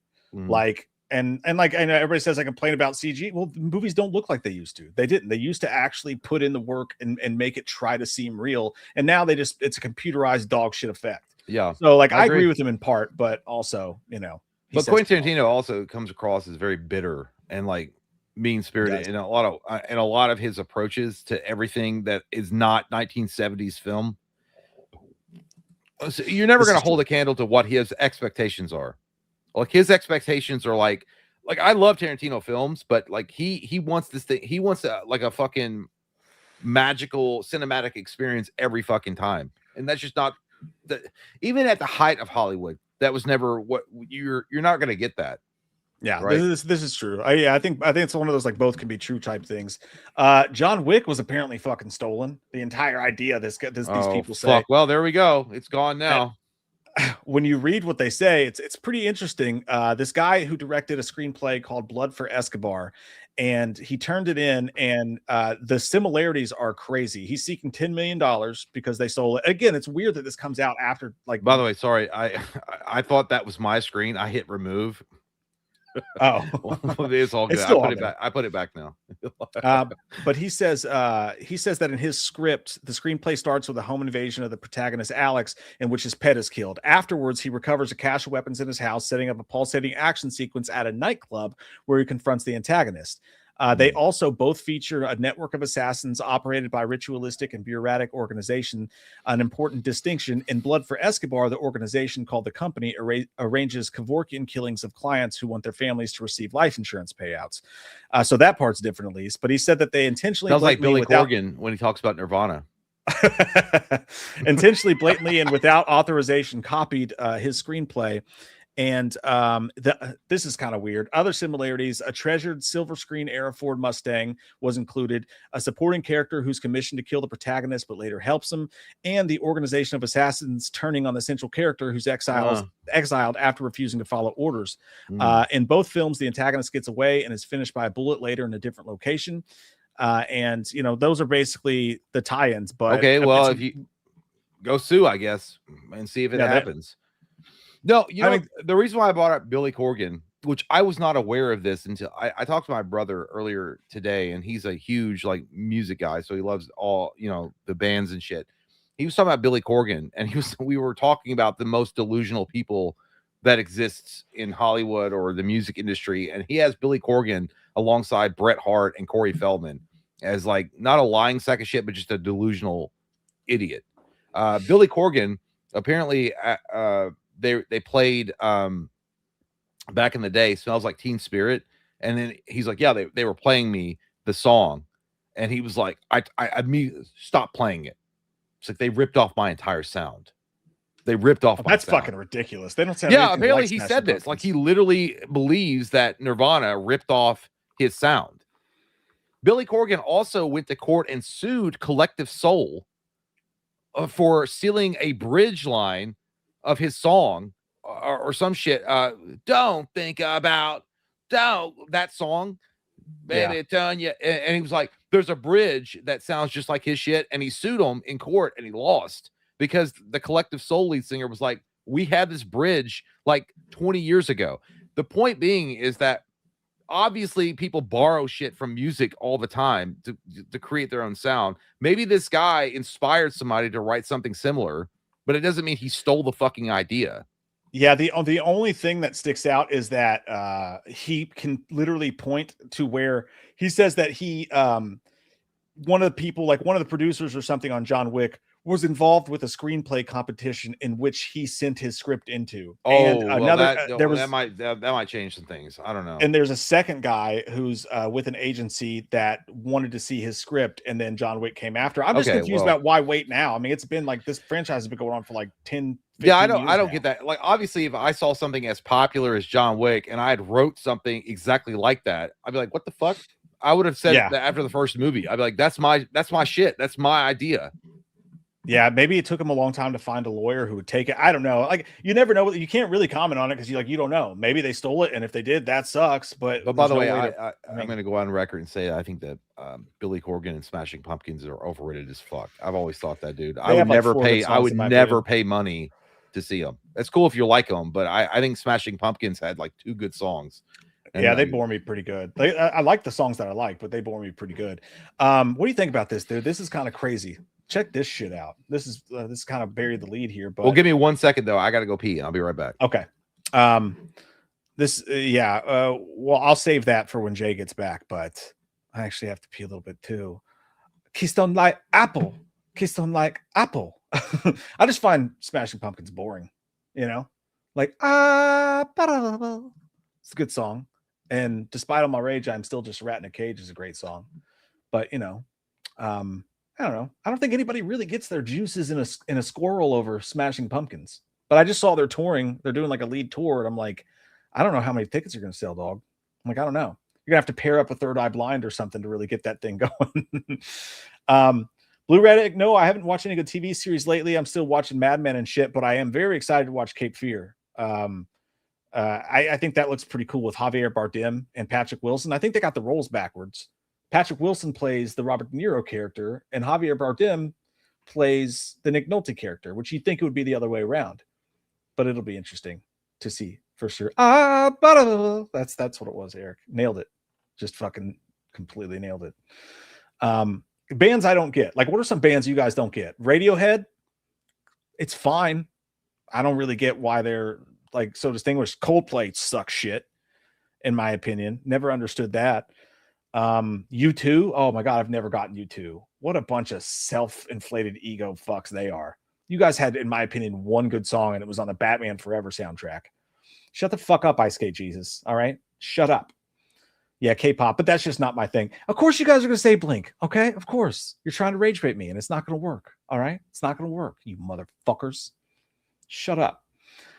The Killers, yeah, I don't get the Killers either. Like, great pop song singles, but whenever you listen to, like, anything else, it's like, this guy thinks he is literally fucking Elvis, and Elvis, you are not.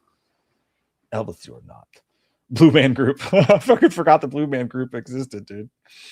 Beatles, but I give credence to the Beatles because they created a new sound. Like today, going back and being like, that's not great at all, in my opinion, but no sound like that existed really then. So I kind of get that I don't get it. So I never really complained about the Beatles. Yeah, I've never been a Sleep Token guy either. White Stripes, yeah, like 2 good songs, the rest of it's boring. Icky thump in a bump, got a bump, son of Mexico. Like all of his songs sound the fucking same. Hey, so like we get it, dude. You like rock and roll? Okay. Are you talking about Billy Corgan? No, I was talking about White Stripes. Oh yeah, I like one song. Imagine Dragons is a good one too. Talking about bands that are just like I like Imagine Dragons though. Imagine Dragons reminds me of like Def Leppard back in the day. Like 2 songs. Well, I know, but their sound is like I do like Imagine Dragons, but Imagine Dragons, they're a very specific type of band. The thing is, and the reason why I brought up the Billy Corgan thing, I couldn't fucking believe that motherfucker said that Nirvana stole his sound. And that was real. I looked up what my brother had said. That's real. That actually he did say that. And then he was like, me and Kurt were like we were competing with, he was a mega monster. And then Cody, my brother, was like, dude, you were never in the same breath with fucking Nirvana. Like if you look at like all the bands that were compared, okay, Pearl Jam, who's the other? There's a bunch of other fucking bands that were Bush, that people were like, oh yeah, those guys compare and compete with Nirvana. I never even thought Smashing Pumpkins were in the same category as Nirvana. It's just wild to me. It's wild that he would say that shit. But then again, this guy also had like Corey Feldman on and shit like that, even though I think that the Corey Feldman interview, which is hilarious, by the way, you guys should go check that out because Corey Feldman is cringe as fuck in that. It's too cringe. It's delusional people talking to each other. So Billy Corgan and Bill Burr are brothers. They look like it. They do look like it. Couldn't name one Smashing Pumpkin songs to save my life. I know there's 2. There's 2 songs that I enjoyed from Smashing Pumpkins. And then I can't remember shit though after that. For some reason, I just can't. They kind of they came and they went. They were popular as fuck. Hey, shut up. They were popular as fuck, and then they just kind of faded out. Anyway, I know people are like, this is supposed to be a movie thing. Why are you guys talking about music? I just thought it was like it was weird. It's just weird that Billy Corgan would bring that shit up. I don't know. I just thought it was interesting. Because Mike's a music guy, so I figured, why not? Let's just talk about it. I think Billy Corgan Well, no, actually, someone in the chat just said I can't even name a Smashing Pumpkins song. Like, would you pay if someone gave you free tickets to go see Smashing Pumpkins? Would you go see them? I would. I would go see it for free, but I'm not going to pay there. I would not travel. What if you had to travel? What if you had to travel 100 miles to go see them? 200 miles. Say 200 miles for free tickets, probably. Because I just love going to concerts, but like I wouldn't be pumped about it. You are a desperate bitch. Yeah, you're like I could get a program. I wouldn't be pumped about it though. Billy Corgan, though, yeah, even the interview that he did with Corey Feldman, I watched that interview. He comes off as such a pompous bitch. I don't like any like the way that he comes. Yeah, dude, it's like why do you like you sued another fucking band for stealing a bridge from you, which turned out you paid money to sue Collective Soul, and they fucking won in court.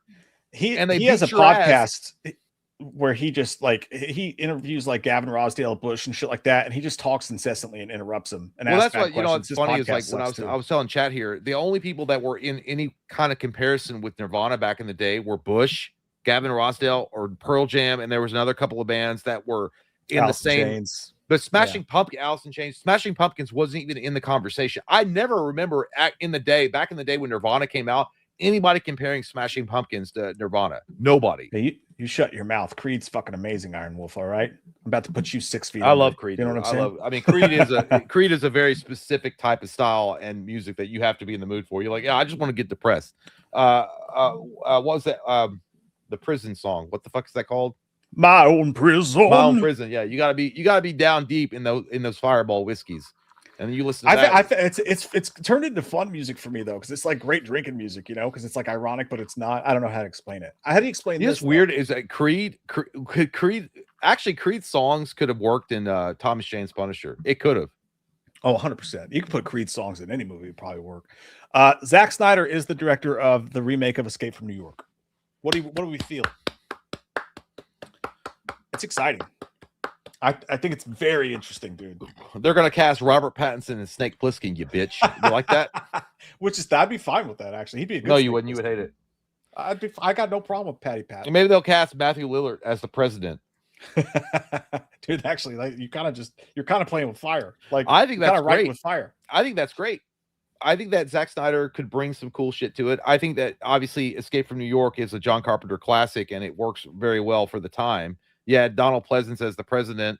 You had goddamn Kurt Russell as Snake Plissken. It's going to be some big ass shoes to fill, but I think Snyder has the capability of understanding. I feel like Snyder is a fan first, and then a director later. Like he probably loves the franchise, and then I think he's going to cast appropriate. Like he's not going to cast some, you know, it's not going to be a Justin Bieber-ish type of fucking dude. You know what? Fuck no, he's too big. I was gonna say cast Jack Reacher, the guy that plays. But he's too big. He's way too big. A lot of people are saying Kurt Russell's son. Wyatt Russell. Yeah, Wyatt. It would be a handing down the reins type of thing. But here's the thing about Wyatt Russell. I think he's a good actor. He's just not on the level of Kurt. He's just not. Yeah. I'd kind of like them to go somewhere else personally. Like I know it makes sense, but I just don't like. He doesn't get me excited. You know what I mean? Like. Yeah, Henry Cavill. That's cool. Like here's the thing. Me and Mike are both fans of Snyder's Dawn of the Dead remake. We both thought they did a great job with bringing that movie back to life. It wasn't dead or anything, but I'm just saying modernizing it. I'm excited to see Zack Snyder get down to a more grounded thing. Like get away from the space stuff and get down to a more grounded thing. And the only thing I think you worry about with Snyder is maybe they're going to over glamorize the visuals too much.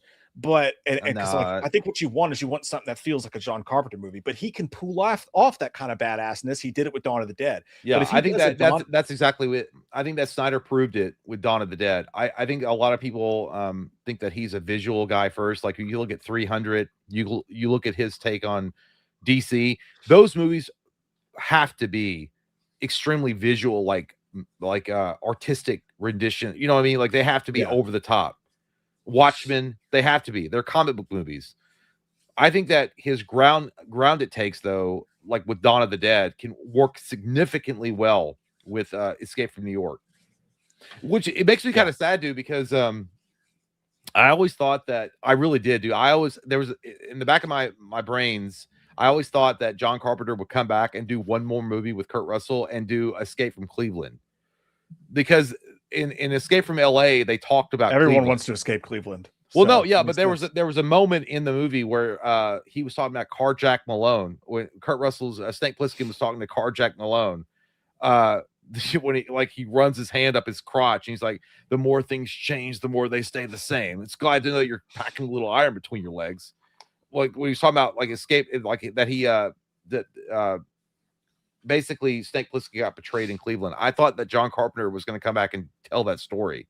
Yeah, I wonder what John Carpenter feels about this. He probably doesn't care as long as he's getting a check. No, he's smoking his Marlboro Reds, and it's like, as long as I get paid. All right, one more thing here real quick, because we got a lot of super chats to get to, and we're trying not to do 3.5 hours again tonight if possible. But final Scary Movie 6 trailer. Get out. You can stir that shit good.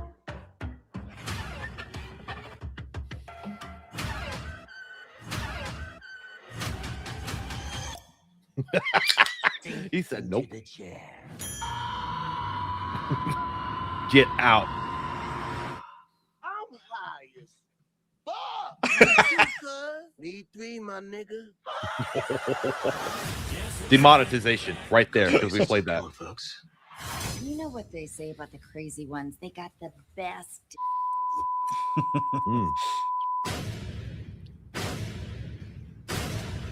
For sure. Scary Movie. Yeah. Man, I hope it's so fucking good, dude. Please, God, let this be good. Please let this be. We need the revitalization. By the way, I will, before we do anything else, I want to show. I did find the thing I was trying to show you. Dude, you're gonna laugh your ass off. What's the best part about this is the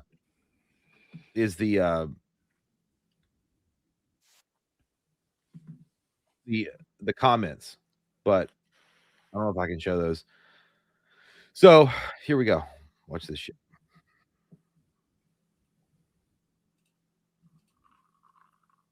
Babe. Yeah. I gotta take a poop. All right. I'm sorry. It's funny as fuck. You always gotta do it when I'm using. I know. He's like, I always. And I usually wait. So you squirted it. Look. I usually wait until I'm by myself, but I had to go. Damn! Damn! Hot damn, babe!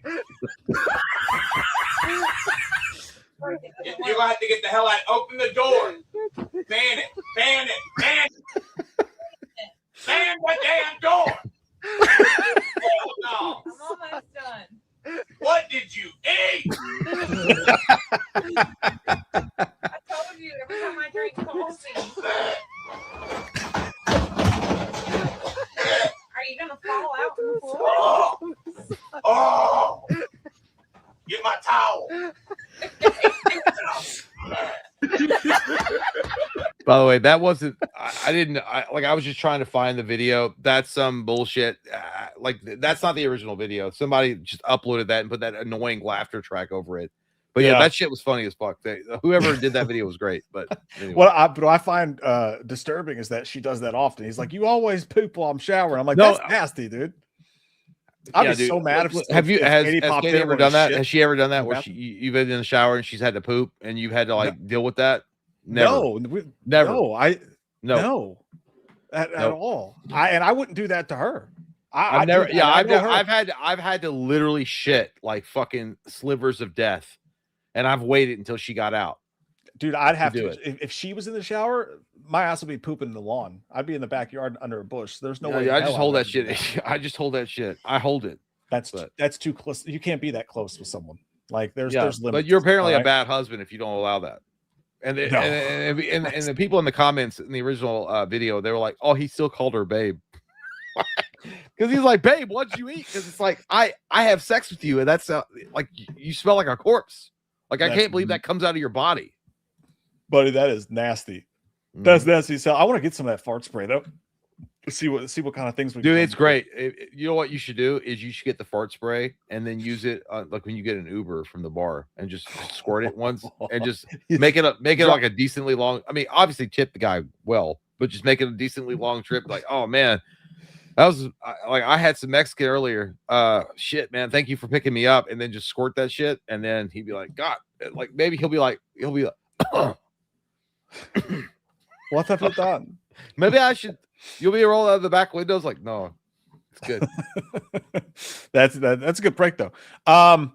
Okay, here we go. Getting into you guys now. Getting inside of you. Inside of you. I long to be. I just want to. Two sponsorship offers. Who are they? It said zero. It said zero. Oh nobody. I saw that too. I don't know why it said that. That was weird. Sean Starkey. Boys, the last weekend was pretty eventful for me. Graduated high school on Saturday. Congratulations. Cheers to you, sir. Good stuff, man. And on Sunday, I went to Fan Expo Philly and met Kino from TMNT. I like the guy. Super great guy. Thanks for getting me through high school. Cheers to college and more of the same. Hey, yeah, thank dude. you, Sean. We'll be there when you're having your first baby. You get your first job promotion. We'll just be withering away right here, ready to the first Social rock Security check that you claim. We should still be here. So congratulations, man. Seriously, and thank you. Austin Cade said, "Hey guys, we're sleeping. Getting back into my channel. I was wondering for you guys starting out, what did you find the most success in? Consistent uploads, relevant topics, good camera or mic. Any tips also for starting out? Also, almost 100% Lego. God damn, son! Already? Holy shit! You love Legos. That's crazy. I'm not even close to that. We went through a lot of evolution, dude. When we started the channel, like how we were doing things at first, like because originally we were like, we'll just cover everything, and that's just impossible. I mean, scheduling and it didn't work. I feel like just finding a niche of something that you're passionate about, and then consistent uploads are important. But honestly, really, uploading videos or streaming topics that you're having fun with is way more important than consistent uploads. Yeah, because you can find a guy that consistently uploads with the greatest mic and the greatest camera of all time, and they don't give a fuck. They're like, I'm doing this for a paycheck. I'm doing this because I want a paycheck. And you're like, all right, well, why don't you just not do it? Because obviously you don't give a fuck. You know what I mean? Yeah, I would just say number one, the most important thing is be yourself. Don't copy what's working because it won't be working in 6 months. 100% be yourself. Film it the way you think it should be. And if you're uncomfortable with that, just delete it and try again. But be 100% yourself. And most importantly, current times, don't use AI, and make sure you switch up your thumbnails, because there's a lot of channels that will get like 6 months in, and the second they get some success, YouTube is deleting their channels and they have no recourse or action because there's a bot searching for that. So make sure your thumbnails are different, just on a purely don't get your shit deleted, and don't use AI at all. If you're going to do a faceless channel, you got to be real careful because they're going after those real bad right now. But that's the most important thing, because you don't want to get 6 months down the road, get some success, and then lose it all. So be real careful about the YouTube rules at first, man. But yeah, that's the best. But also like just don't put all your eggs in one basket if you're starting out, for sure, because it's not like an overnight successful. There's no formula that makes it like an overnight success at all.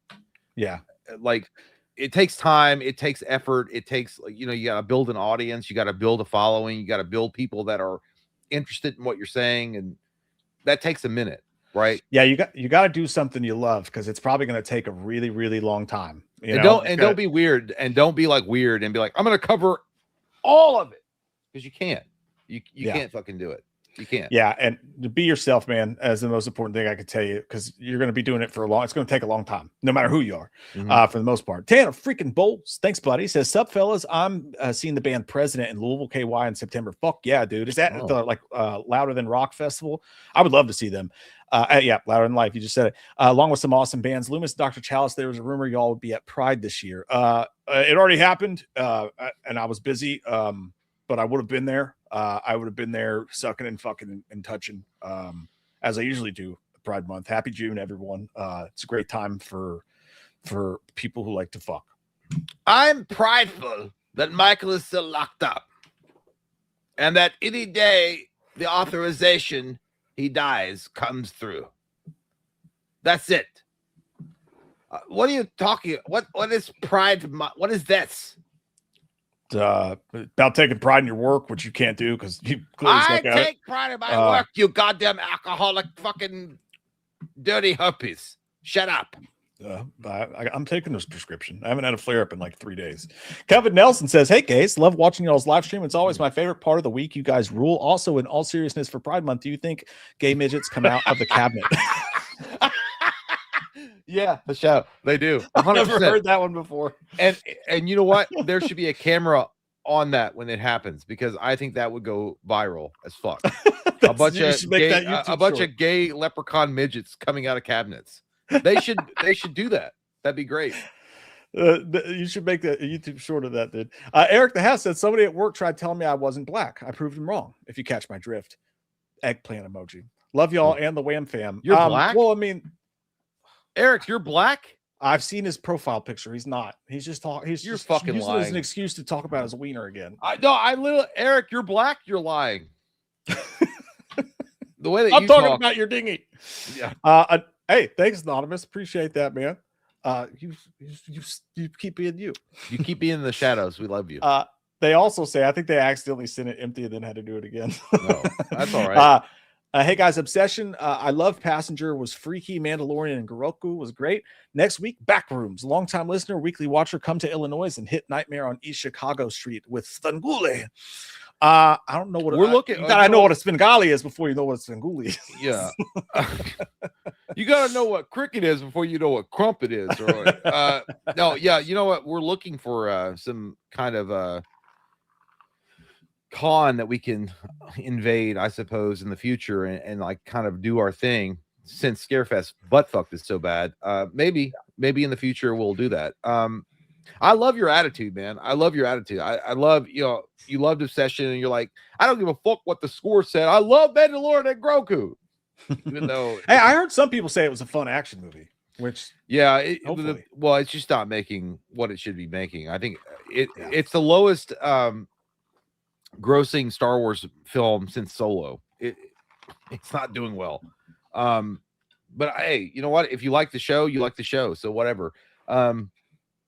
Appreciate you, man. If I'm ever up in Illinois, if we're like, hey, you want to go through Illinois, we'll hit that up for sure. We're in Delaware. I've been to Illinois. It's a nice place. Well, where I went, except for there's Bears fans there. But I will say this is a great time to be alive for movies. Like just this week, Masters of the Universe and Scary Movie the same week on the back heels of Backrooms, which was pretty good. It's a great time as far as that stuff goes. Like I said, original who do you stuff's think is going to great. win? Scary Movie or Motu? Motu. Scary Movie is projecting to beat it by like $10 million. Yeah, I probably can't win. believe that. It'll probably win. Pretty crazy. Jose says, my girlfriend hates gore and any blood, but tell me why she somehow saw Renfield with Nick Cage in theaters years ago. Renfield was one of the goriest films I've ever seen. She must have saw it with a man behind my back. Oh, you got to watch that, Jose. You got to watch damn, Jose Cuervo. You coming in here with some hot sauce. In all honesty, that sounds like you need to I don't know, check your girl's fucking phone or something. Yeah, it sounds like someone needs to get a Ring camera. But in all honesty, Renfield was gory, but it was like fake CGI gore. You know what I mean? It was like cartoon pretend horror. Like when I think the gore that messes people up is like when you get like realistic looking gore. So I know you're half joking, but that's what I would say. No, I'm still here. Hey, you got to change your battery. Yeah, I'm gonna change my battery. Hold on. AJ, thanks, buddy. Says scariest thing happened to me last night. Around 2 a.m., I was sitting right by my bedroom window open and heard a random cat making weird noises. Sorry about that. I was feeling kind of chinged up. You know how cats sound like a baby when they want to mate or whatever. Scary as fuck. Almost gave me a heart attack. I don't know that cats sound like babies when they're trying to mate. Have you ever heard cats actually mate though? That's the scariest fucking sound you'll ever hear in your life. I mean, that's fucking scary. It's screaming. I mean, it's a cat screaming like a human, but screaming. That's something you don't want to hear. You better hope that cat doesn't find a mate because you won't be sleeping for a fucking month. Papa Haley says, day one, I'm going to watch you guys play Hellraiser Revival, Wolverine, Halloween the game, and GTA 6. Dude, obviously we're going to have to figure out the gaming thing for Halloween and stuff. So who knows what floodgates might open. Like we've always said, it would be really fun to play GTA and do the voices and stuff, walk through as the characters. Who knows what floodgates that could open up? But I'm excited about it. Struggle plus Samuel over here. Yeah, it's gonna happen. Mercurio 80 says, "Gents, thoughts on Zack Snyder reimagining Escape from New York?" We did just talk about that. Don't worry about it. But I was late to the scream. Love you guys. Alien dance, alien dance, alien dance. I don't know what that means. Here's a question, you alien wiener. Do you think that Snyder delivers, right? He fucking delivers on Escape from New York. Everyone loves it, or at least fans love it. Do you think that they're going to give him any respect in Hollywood? Probably not. Nope. Probably not. Nope. No dog shit. That motherfucker is like cursed to be like the bane of studios' existence. Yeah. No, 100%, dude. That's they're gonna shit on it no matter what because they have a hate boner for him for whatever reason. Tiffany, thank you, Tiffany. Says I have an interview tomorrow for a new job. Congratulations. Hell yeah. We hope you get it. What questions would Dr. Loomis ask to the interviewee, the person he is interviewing for Michael's potential new doctor? It's a good question. Does the smell of poop on the underwear annoy you? Can you deal with that? Can you deal with the constant smell of poop and pee? Spray the fart spray in her face. If you say yes, wonderful. Michael constantly poops himself and pees himself because he is a nasty, nasty boy. Disgusting. Do you have a problem with using tasers against your patient when they get out of control? Yes? No? These are questions that must be answered before you take over as new doctor. How do you feel about full female nudity? Full frontal male nudity is what I meant to say. There will be no nudity at all. Michael is not allowed to watch any kind of Girls Gone Wild videotapes. It makes him crazy. He would go crazy watching that. Yeah, but good luck, Tiffany. I hope you get the job. You deserve it. And God darn it, gosh darn it, it's going to happen for you. I just lost complete. Go back. Yeah, there you go. And then go up. Yeah, there you go. All right, Jason. Hey, y'all. Hope you guys are doing great as always. Mike, are you ready for the rematch? Carolina at Green Bay again on primetime this season. They put Carolina on primetime. That shit's crazy. I shouldn't say that because you guys did beat us last year. I love you guys and this community. Also, I heard they are moving forward with Django / Zorro crossover sequel. What the fuck is that? Possibly be true. That's crazy, dude. I fucking watch that shit though. I know. I would. Especially if Tarantino directed I would watch it, but there's no way that's happening. There's no way. They'd have Zorro calling him the N-word. It was Tarantino. You know that. I was the greatest champion before this N-word came around. I'll tell you this, dude. I would talk shit and say we're gonna beat your ass, but like Carolina is always the type of team that we fucking lose to. So I hope we get vengeance. That game sucked. I hated that. Chris Buston, hey guys, for better or worse, the new trailer for Eli Ross Ice Cream Man looks absolutely batshit crazy. I don't even know the premise of the movie. Can someone explain it to me? It's a bunch of, it's basically cooties, but with ice cream. Yeah, pretty much. Cooties. By the way, I watched a vlogger that went to some con in California, I think, and they had for this movie for the Eli Ross Ice Cream Man, they had a whole fucking display set up before you walked into the convention, and it was an ice cream truck and a bunch of actors dressed as Ice Cream Man smiling weirdly, and they would give you pamphlets with like blood on the back or whatever. That's fucking, the marketing apparently is like hitting it out of the park. And it's super low budget too. Like it's a super low budget movie. So I hope it does. It looks crazy. Jeremy Shelley says, with the director of Obsession doing the new TCM movie, do you think it will be good? Your thoughts? It fucking better be. Dude, after watching Obsession, I can tell you at first I was like, maybe we're giving this guy the key to too many kingdoms at once. But after watching Obsession, I am fully on board on the Curry Barker train. I think he's going to crush it. I hope he doesn't focus too much on the family, dude. Because like for me, it's more about Leatherface. I know it's not popular, but for me it is. I think less focus on the family. I think less focus on Leatherface is the way to go.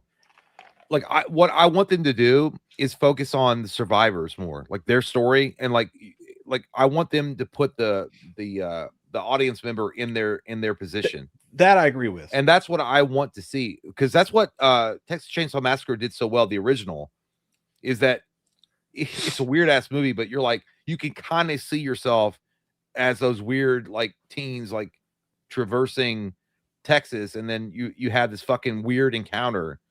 Yeah. And then that's what makes it scary. No, I don't want the focus to be on Leatherface or the family.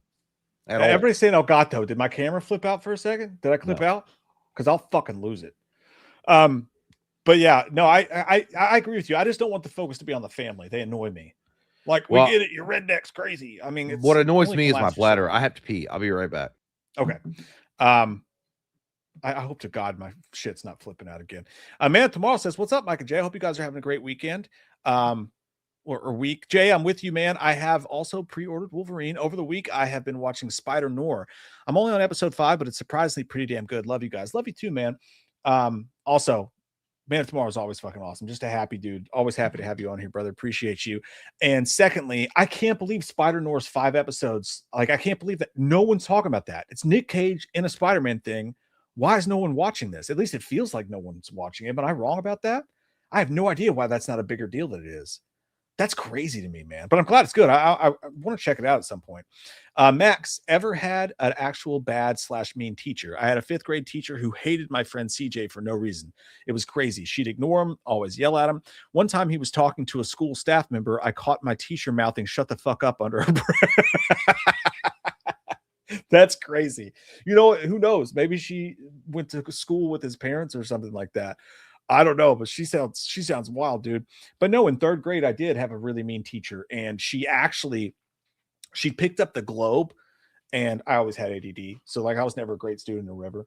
But she actually picked up the Globe and like slammed it on my desk because I wasn't paying attention, and like caught like a piece of my finger with it. And then another time, she actually took a ruler and with the side with the blade. I know it's not an actual blade. She was this old like wispy looking mean lady. And she was always like, she would get mad and she would like shake with anger, but with the blade side of it, snapped it on my desk and actually hit my fingers. And that time I told my mom, and then my mom came to the school and they talked with the principal, and I had to walk in after the principal and her had this conversation, and the teacher sitting there crying and apologized to me. And I actually really wish I'd never said anything and just let her beat me for the rest of the semester, because that was more awkward than anything I could ever. You know, some people pay for that. They pay for that. Mom, I liked it. It's fine. Do you ever have a really mean teacher? Yeah, dude, all of them. They all me. They didn't like me at all. Like I think my 2nd grade teacher liked me okay, but all the other ones were like fucking bitches. I know I shouldn't say that. And I remember this motherfucker in middle school, dude. I'll never forget it. Like I suck at math. I can't do math to save my life. I fucking hate it. I hate math, dude. And like this one time I actually studied. I actually did my due diligence and I studied, and I was there. I was ready to go. And I answered that motherfucking that guy's question. Mr. Flaherty was his fucking name. This guy looked like an art teacher that had an alcohol problem, but he was teaching math. Don't they all? Yeah, they did. Well, yeah. And he was like, and he was doing this thing where he would give out basketball cards for people that answered the question correctly. But I guess I wasn't deserving enough because I answered the fucking question, dude. I was the only guy in the class that answered the question correctly, and I had studied for this motherfucker. And he gave me a goddamn Sean Bradley fucking card. Some dog shit ass car, like 76ers. Did you say it was like George Murashan or some shit like that? No, it was Sean Bradley. It was a Sean Bradley bullshit card. And it was like a fucking Topps that got thrown away. Like nobody cared. I'm like, I literally have been the only one that. No, I fucking answered the question like I was goddamn Matt Damon in that what's that movie where he was like a smart guy? Good Will Hunting. Yeah, I was Good Will Hunting. I hunted that fucking question and I fucking got the answer, and he gave me a Sean Bradley card. Man Tomorrow also says, I've seen you guys, have you guys seen the Superman 2 set photos? Corn sweatsuit's a little different. His hair's a little longer, so it low-key looks like he's going for the 90s look. Also, Luther was walking around in the armored I did see that. Armored suit's practical. Did you like it? Did you like what you saw? They are going the armored suit that I saw. A lot of people are saying it looks like Buzz Lightyear. It literally looks like it. No, dude, it literally looks like from the comic book pages, like the green, the purple, like the whole fucking thing. And some people are like, I love it, and other people are like, you can make it a little bit more practical. It doesn't have to be exactly like the fucking comic book. I don't know. I hope it's good, man. Like, listen, I'm not like rooting against James Gunn. I'm not. I hope that Man of Tomorrow is fucking phenomenal. I hope that David Cornsweet finally comes into his own. I hope, I don't know. It's his. I'll tell you what, James Gunn's career as the DC head definitely hinges on it. Ethan says, "Sup, you sexy bitches. It's been a long time since I've been to a stream, but just want to stop by and say love you guys and hope life's treating you well." Thanks, Ethan. Appreciate that, you, man. All good It in is. the hood. Appreciate It you. is. All things considered, hell yeah. Appreciate that, man. A says, I was watching Dave McRae's live, and he was admitting that his thingy was 9 inches. Then he laughed and said, "If you troll, you have a tiny weenie." I wasn't surprised he was that big. No, like, listen, that second part's kind of weird. You're like, the I 6 wasn't inches surprised. that he was talking about came from the shadows. All right. It's like Dave McRae loves shadows. So he was probably looking at his dick with someone shining a flashlight on his wiener, and he took the fucking shadow and added like 6 inches to it. Yeah, but here's the thing. I love Dave. Girth, I love all Dave right? McRae. Dave's a skinny guy. He's a tiny Canadian guy. All right, so he's probably right. It probably is 9 inches, but it probably looks like a pencil. All right. Yeah, probably skinny. Number two. A says, you won't believe this. My friend showed me a video of him and his family meeting Victor Salva from like 2010. I hope there was no small kids around. He wasn't aware of Salva's crimes around the time, but man, he had his 10-year-old son shaking Victor's hands. And Victor told his son, "You got soft hands, kid." Oh, God, man, that sounds like That's a scene scarier from than anything in the back rooms from the new upcoming Robert Pattinson film, where he's doing To Catch a Predator. You got soft hands, dude. Victor Salva is one of the biggest pieces of shit that I don't understand why he's not rotting in prison. Like, for what he did, yeah. I think that guy should be in prison for like another 10 or 15 years. That's why I like those guys who go around filming themselves beating up pedos. I love that shit. I don't care how wrong I love it too. society You know what? thinks The thing about that though, I know what you're talking about. There's a channel called Dads Against Predators, and I do like them. They're DAP. They hit those fuckers They too. were on YouTube for a long time, and I think they got demonetized because they were showing violence or whatever. And then people kind of go after them because they're like, "Well, you're just assaulting people." I'm like, these motherfuckers deserve they deserve a wood chipper. Like, there's literally I love that saying too. There's literally a fucking dude that's like in a Walmart or something, and he's like, "So, you were here to meet a 13-year-old boy to eat his ass?" He's like, "Yeah." The guy's just admitting it, and he's like, "Why?" He's like, "Because I was bored." And then he slaps him in the fucking face. And Like, then I legally, I have to say, don't do this. Like, or I don't mean this. This is fiction, allegedly. What I'm about to say, legally, I have to say that. But honestly, like, it's crazy to me that some dude with nothing to lose hasn't just gone Punisher and just straight up murdered these people. Well, because honestly, like, here's the thing. I don't think that we should have any Allegedly. tolerance for rapists or pedophiles. No, you cannot function in a society. Even chemical castration has shown that it won't curb the sickness in the brain. But people are like, well, you're a violent piece of shit. Obviously, no, dude. These people are predators. They're fucking disgusting human beings that don't deserve to be a part of society any longer. And not only do I think they should be executed quickly, they should be put in fucking stocks. I think we should bring stocks back where they're in the fucking middle of a town square and their crimes are right above.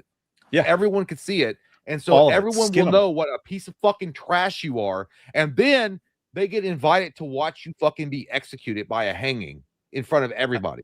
I'd pay tickets. I'd pay ticket prices. Yeah, now maybe I'm wrong. Maybe like, well, that's cruel. No, Mark it's not. Twain said, show me a society and how they treat their prisoners, and I'll tell you where their society is. Go fuck yourself. These people should not be available in society at all. No, They I should not. completely agree. Completely agree. That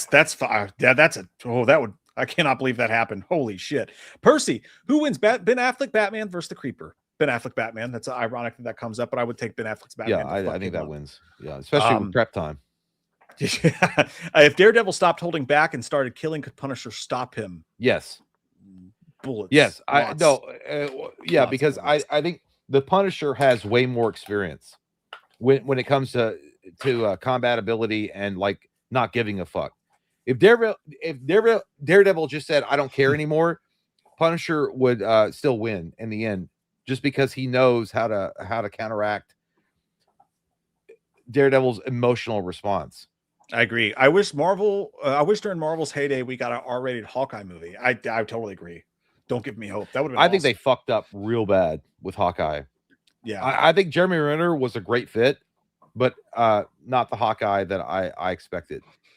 Yeah. Who can pull more women between y'all? John Wick versus okay, that's a different question. I just that's we do well. It's different approaches. Mike has his way, I have my way. So it really just depends. I don't know. If we were both single and we were like doing a list, probably Mike, because he goes out more than I do. I just don't leave my house. I would just go on Tinder and be like, "Can you come to my apartment and hang out?" Because I got video games and stuff. Now, if you're using the internet side of things, that can help you or hurt you more. I don't know, but yeah, we did well. We did well in our day. John Wick versus Hannibal Lecter. John Wick fucks Hannibal Lecter. I mean, he can't eat somebody if you can't get close to him. Yeah, you know what I'm saying? I'm gonna pick John Wick. Yeah. Thank you, Percy. That concludes our. And by the way, we really want to reach out. I appreciate you guys on Stream Elements. Again, we say this all the time, and I know it sounds like a kind of a bitchy thing, but we really do appreciate the Stream Elements because, again, we love all you guys that donate on Super Chats with YouTube, but they take 30% of every fucking Super Chat. Mm-hmm. We love you guys. Thank you so much. And I know it's a hassle, and it's like, God damn, dude, I don't want to figure out how to do the Stream Elements, but it's not really that hard. But no, it's easy. You could use PayPal or credit cards or whatever. It's super easy to do. But we also, again, do it however you're comfortable with. We appreciate the Super Chats just as much as well. But yeah, that extra click, we get it. But I hate YouTube, and we have to use it to get to give you guys content. But yeah, they reach in, their fat fucking greedy ass fat fingers reach in and take 30% of all your Super Chats. Yeah, they do. It's crazy. But anyway, so let's go over here. God Convoy Prime, member for 9 months. Appreciate you. We had a baby together. If I were a kid, I would have been born this month. My two dads, for sure. See, that's what I'm saying. We had a baby together. I've been inside you. I was inside you. Cheney, member for 13 months. I was like, damn, they not live for State of Play. Wish y'all could have watched the whole thing. Some of them horror games. I know. That's what I like. There is a horror game trailer we should watch. And all the incels mad at God of War, but I love it. Previous game said she's like that hot. Yeah, I did hear some God of War Lofi or whatever is the new God of War game that's coming out. It's a female protagonist. A lot of people are losing their mind about it. They're pretty pissed. A lot of people are pissed about it. I don't know too much about what's going on with that, but I know that there is some backlash going on. But yeah, I mean, State of Play. I didn't even think about it. It was yesterday, but we could have streamed it. But yeah, I didn't. I don't know. I don't know how many of y'all would have turned up. Like, to be fair, if we had done a State of Play stream, it's a very niche thing. But I never played God of War. I need to get on that. God of War. You never played that? No, I've never played it. You are a fucking piece of shit. Tea Drinker Gary, thank you so much. Says Mike, you've been getting me in trouble. You learnt me the white equivalent of a slur, except I get called a racist because even though I'm white, I'm not allowed to joke about my own race. It's ridiculous. He's fucking cracker. You fucking white honky coming in here, Gary. Yeah, I said the W word. Apparently the W word's bad. I didn't know. But I'm sorry, Gary. Because a honky like Gary comes in and tries to make it a fucking like rallying point. Yeah, you can say cracker till the cows come home. I don't give a fuck. Jordan Cruz, CFB, college football 27 and Madden 27 news dropping tomorrow at 8 p.m. Nobody gives a fuck. Hell yeah. I do. Mike, I do. Love the new organization on Patreon. What have you done? What have you done? Oh, it's very nice on the Patreon. Now, by the way, Patreon stream Friday night, 8 p.m. in person, hanging out. We originally said Saturday. It's going to be Friday night. We're going to be continuing to build our We Watched a Movie video store. It's going to be awesome. Be there. There's a link down below where you guys check that out. But no, what I did was I reorganized it. So now it's really easy. Like all 150 commentaries, you can just click one click, it's there. There's like 300 extra videos. You just click it. They're all there lined up. It's very organized now. So, and dude, by the way, I don't believe it's true. Check it out. By the way, Jordan does a awesome YouTube channel where he covers all the Madden college football news and shit like that. So make sure to check that out. I'm so pumped, dude. I can't wait. I'm going to be so unproductive in August. Exclusively suck the farts out of his ass, like right now. I would like to, if I could. If I could get. And also, he says, "Thanks for that." J007 rules. Play it. No, it's too expensive right now. I will wait before it becomes. When it becomes cheaper, I will. Michael Barton. Baby. Happy Pride Month, Mike and Jay. So can't wait for us to get super drunk where we end up doing some extreme hardcore Netflix and chilling. And movies too. Also, why just half gay? Why just half gay? Tucked in or tuck out? What y'all think? I don't know. I mean, what do you I like listen, if you're half gay, what does that even mean? Like what does half gay mean? Like, does that mean that you went out with a transsexual and you're like their dick was bouncing around while I was hitting it from the back, but it didn't bother me? What's half gay? What does that mean? I don't know, but thank you for the visual. You're welcome. Like literally, it came to my brain immediately, and I just said it. I want to sketch it. Maybe I'm autistic. I don't know, but maybe I shouldn't have said it. Artistic, yeah, very artistic. Artistic and autistic. I could be an artistic autist. It's possible. Happy Pride Month, man. Yeah, I don't give a fuck. Like, yeah, you know, it's all good. Like people get mad about that. Like June's gay. I'm like, I don't really give a shit, dude. I don't care. Like it doesn't bother me. So am I. What's the problem? No, but like I know, but people get all like up in arms about it. I'm like, I just don't give a shit. Like I don't care. Jordan, celebrate it. Guys, will Scary Movie be good or Happy Gilmore 2 bad? I don't think so. I'm starting to feel a lot of the movie is just going to be rehashed bits from the OG done badly. Well, I mean, I get your concerns, but I think it's going to be better than Happy Gilmore 2. Happy Gilmore 2 was a cash in on the success of what they did back in the 90s, 100%. Like Adam Sandler was like, well, everyone loves this movie. We'll cash in on it and give a little bit of nostalgia, but for the most part, it's a new age comedy. I feel like Scary Movie, they're like, I don't give a fuck if I'm gonna make the movie again, because remember the Waynes were like they were like kicked out after Scary Movie 2. Yeah, they want some comeuppance. They want to come back and be like, no, fuck you. Yeah, I'm solely basing it on how much I laugh, man. I just hope to go and laugh and have a good time. Like, if that happens, I'm going to be happy as a pig and shit. We'll see, but I definitely don't think it's going to be Happy Gilmore too bad, because I think they're going to stay true to their thing. You know, they're not going to pull the punches, so to speak. We have Gary. Hey, Zach Kreger, I don't care what you think about Motu. Fix Resident Evil show. Resident Evil's going to rock shit, and everyone's going to eat their words. You hear me? You hear me? It's going to happen. Mike sounds like a delusional stepfather. I'm gonna make it big at the factory. You hear me? I'm like the dad from Iron Claw. I'm gonna be the foreman. Well, honey, I traded in our camper for a Cadillac because Bob said that if you're gonna live this life, you got to live this life. So thank you, Gary. Turlington, just as He-Man is about to destroy him, Skeletor says, "Bury me, bury me. I'm finished with you. Look in my eyes. You're killing me. Killing me. All I wanted was you." Then they smooch. Thought, boys. That's why it's coming out in June. He-Man's going to fuck Skeletor. It would change the course of He-Man forever, wouldn't it? We don't know. But go fuck yourself, you weirdo. We don't like that. top person. A lot of... You know what? I can say it. We can say it, Jay. We can say it. It's legal. Say it. Top person. A lot of Halloween. I'm not saying it at all. I'm not getting clipped later on. Apparently, I'm a neurotic fan. I'm not trying to fucking like add on to the fires, the fucking existence of my life.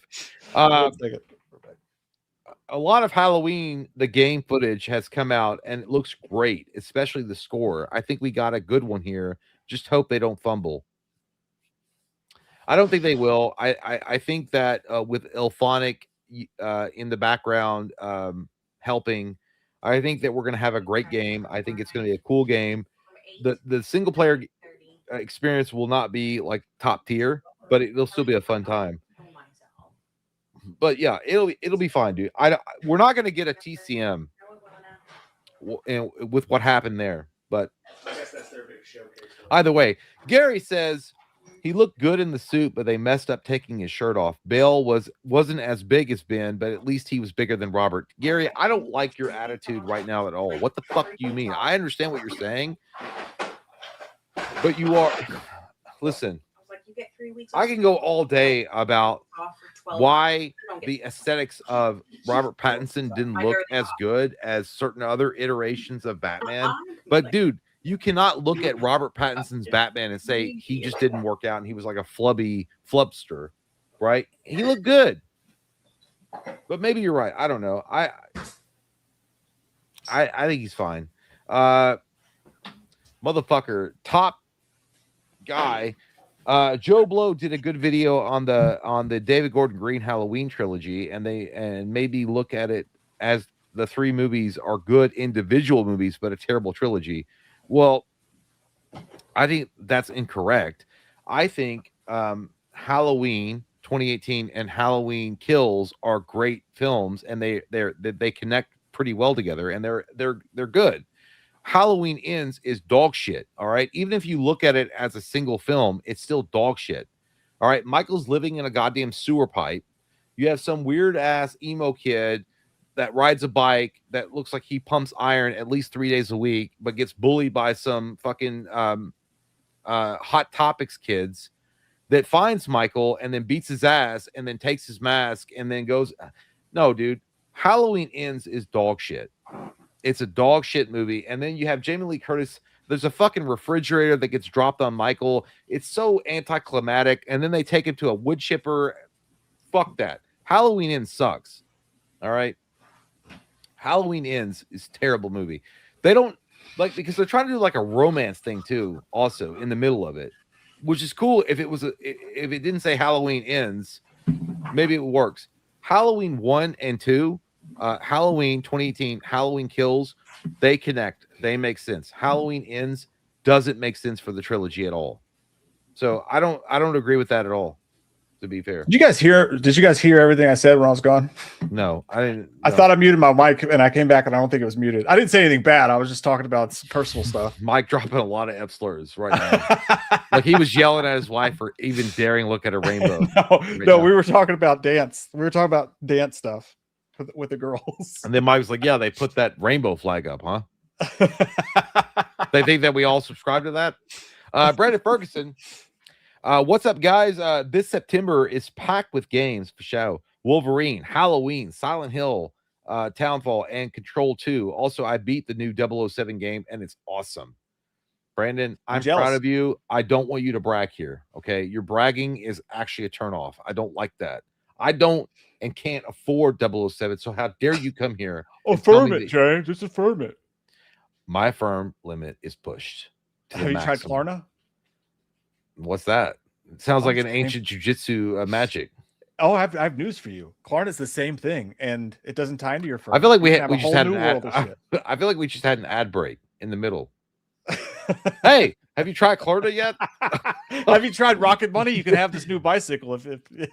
Michael Parton, member for 22 months. Oh, thank you. God damn, dude. Almost 2 years. Loomis, do you let Michael celebrate Pride? If Michael was gay and he wanted to chop off wieners and suck them afterwards, I would, of course. But here's the thing, Michael Parton. Michael Myers is a serial killer. He doesn't care if you're gay, black, white, red, in between, non-binary, in between imaginary. He doesn't care. He just kills your ass. He kills that ass. He slays it. But if he was gay and he talked, he'd play it. If he said, Dr. Loomis, I'm homosexual. Hey, you talked. I was going to say, he wouldn't say it at all. He would just be like, boy, I wouldn't care what his orientation was. Well, thank you for your useless question, Michael. Thank you. Appreciate it, Michael Bud. Goddamn. Anyway, Tedrick or Gary, if you get the deluxe edition, you get exclusive skins like first appearance skin, Age of Apocalypse skin, and more. And if you pre-order, you get early access to the brown and tan suit. Yeah, that's what I got for Wolverine. He's talking about Wolverine, pre-ordering it. Yeah, well, some So of us don't have a PlayStation. I think it's like $80. To me, it's totally worth it. Totally worth it. $10 for an imaginary outfit. Hey, why don't you just fucking pre-order Madden so you can play it 3 days early? You fucking simp. That's 3 days early is way better than a silly suit. Okay. Yeah, Madden 3 days early, bitch. Yeah, it works out. Gary, I'm happy about Control 2 Until Dawn 2 and Stuntman Hollywood. The first 2 games were my childhood. I hope you get PS2. kicked out of your apartment for screaming. You know what? They're probably looking for it, and you know what? I'm happy with it. Right now, I am exhausted from that puppy. So if I get kicked out, I'll be like, I'll go. Gary says, I'm happy about Control 2 Until Dawn 2 and Stuntman Hollywood. The first 2 games were my childhood on PS2. Can't believe it's back. I never played any of those games, but I'm happy that you're happy. Fun.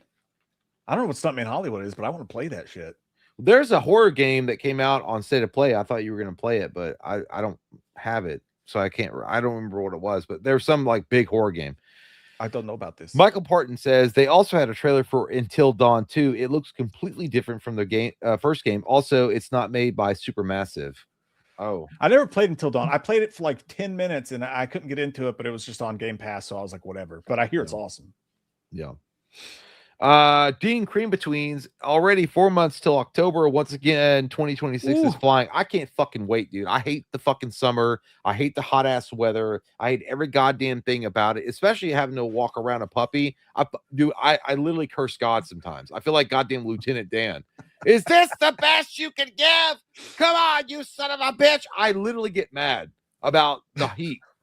I love it, dude. I fucking hate the dude. You know what? You would have got along with that fucking guy that cut my hair, though. He was like, I love this 90-degree weather. Fuck that shit, dude. I hate dude, look at my fucking tan line. Look at this shit.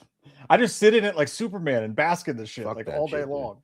Like, yeah, but dude, it's different when you're like basking. I was shirtless for like half the day. But you're basking. I have to walk a fucking dog amongst uneven grounds, and I don't like that shit. I was building a pool. I was working in it. You were building. You said, I have to listen. My fucking dog today. Guess what my dog did today? Guess what? Indiana, and his name is perfect because he's an explorer. He fucking put a goddamn decapitated bird head in his fucking mouth. A fucking bird head. A bird head, dude. Because we have a lot of crows that live around the complex, and they apparently bully out fucking little birds and like knock over their nests and kill to get their eggs and shit because they're like highly motivated. Like Grace Randolph. Well, they're omnivores. Yeah, of course. And they have Coke on standby. But yeah, dude. My dog was like this. It was like 9 o'clock this morning. I was like, everything's going great. He was pretty good. No problems. He was chilling out. We took a little hour and a half nap. By the way, I put on like TV for dogs on YouTube and we watch like fucking like nature videos because it calms him down a little bit. This motherfucker's like a crack addict. You got to bring down from the ledge. But anyway, we had a little nap. We went outside. We were walking around. And then I noticed that he was doing something like because he was like really sniffing hard in the ground. And then I pulled his leash, and then he was like still eating something. Like he was like he had chew in. Like he was like he had chew in. Gross. And then I was like, what the fuck? And then I looked over. He had a fucking mummified bird head in his fucking mouth, dude. That's so nasty. Did you kiss him on the mouth right afterwards? Get some of course, because I have to make sure that he's okay. From that experience. That's wild, dude. That's so yeah. nasty. like I told you guys last stream, I'm living on fucking Indian burial grounds, dude. The amount of fucking bird deaths that are here, I don't know. And the crows, there's a fucking witch somewhere that lives here. Anyway,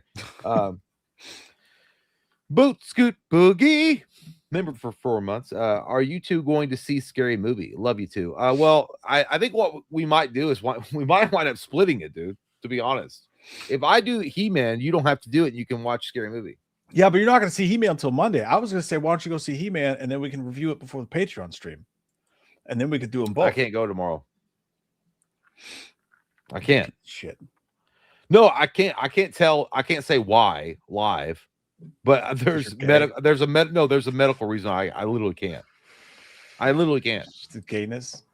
Yeah, I gotta go get diagnosed why I'm gay. For gay. I gotta the reason why you like sucking cock is because there's a medical reason. I gotta take my gay pill. You lack some protein, and that's why you're looking for cum. I wish we were watching it together. That would be way funner. I would love to go see a Scary Movie, but I know Jay's got to watch Masters, and there's no way he's seeing 2 movies in a week. That would be crazy. I'll just be like, hey, honey, don't pick me up for another 4 hours. I'm just gonna turn around and go back and watch the other one. Papa Hades, God, you two need anger management. What are you talking about? You need anger management. Look at your fucking profile pic. I do. Your mom's vagina makes me happy, and I haven't seen it in like 3 days, so I get upset. Papa Hades, you literally have a picture of like goddamn Hills Have Eyes 2 dragging a corpse across the desert sun. I'm just kidding, Papa. I love you. I love you, man. James Klein, Mike, please kiss your camera slowly, and I will kiss my TV. We will be one again. God damn, dude, that's so. You got to fucking pay for nasty.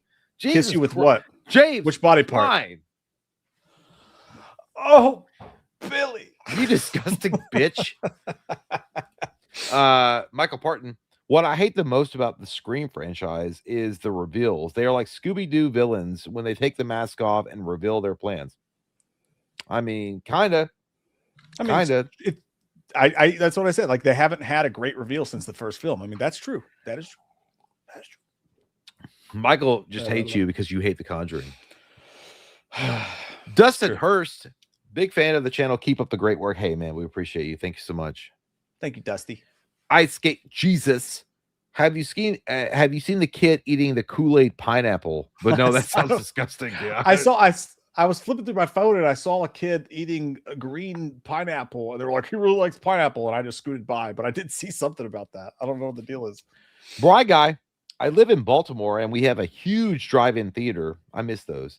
This weekend is a kick-ass double feature, Scary Movie 6 followed by a session. That sounds fucking awesome. I might have to get in on that. Yeah, you should go.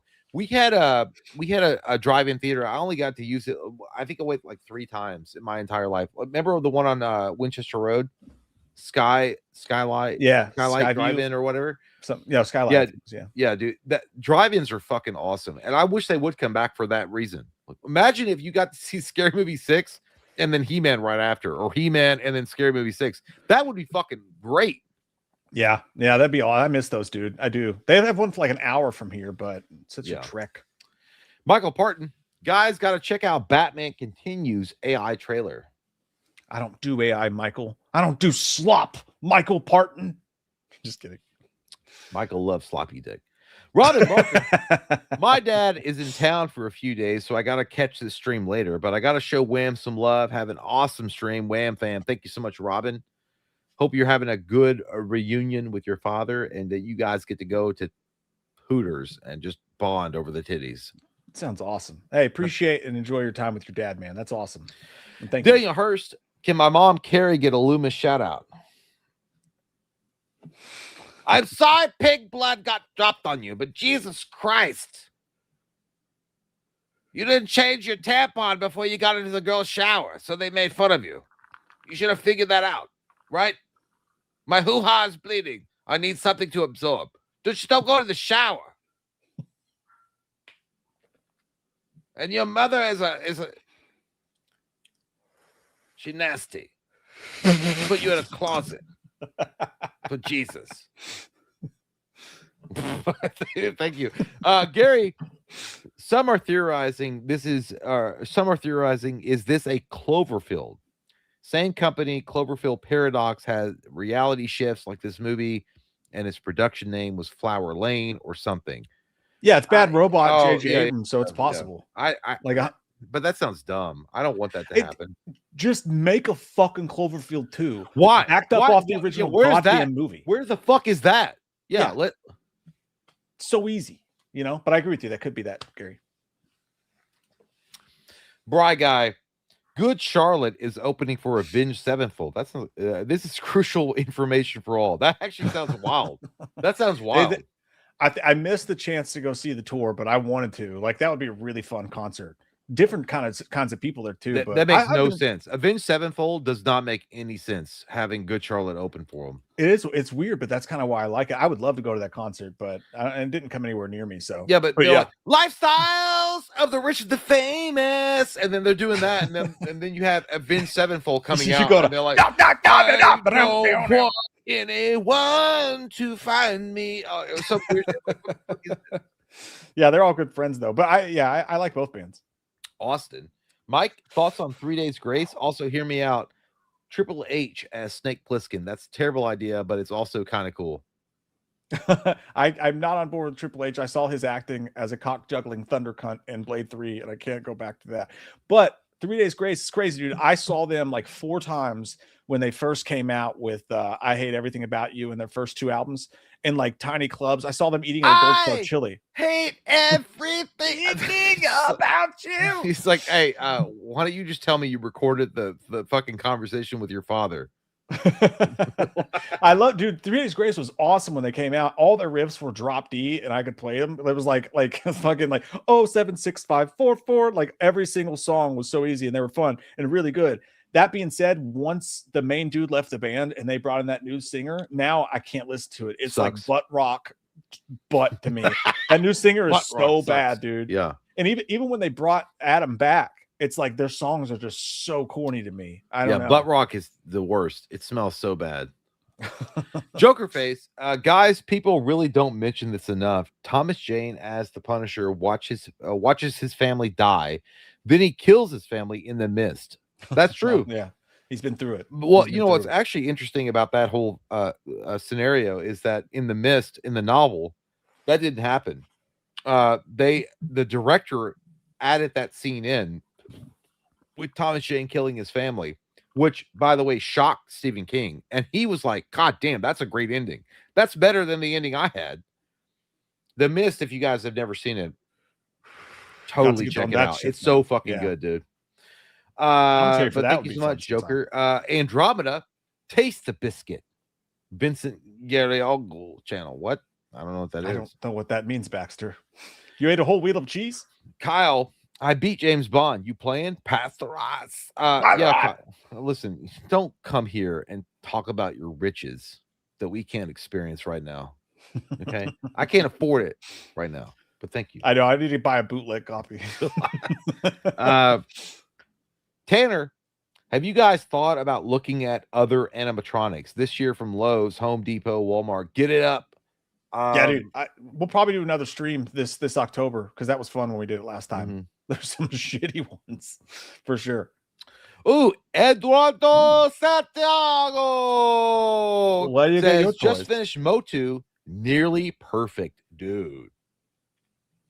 You come in here with the thunder fists and you put it in our butt, and we like that. Thank you so much. I trust you, Eduardo Santiago. There you go. Nearly perfect. Suck. You're a suck ass for Scream. Shut the fuck up. I don't care what you said. Bailey Weaver just became a new member. Appreciate you, Bailey. Thank you so much. Hope you have a good time. You get access to the commentaries, right? Becoming a new member. Oh yeah. Oh yeah. Shout right here. For show. Top. Shut the Wigger. fuck up. Top Wigger. That's his name. It's the screen. I read it. Top Wigger.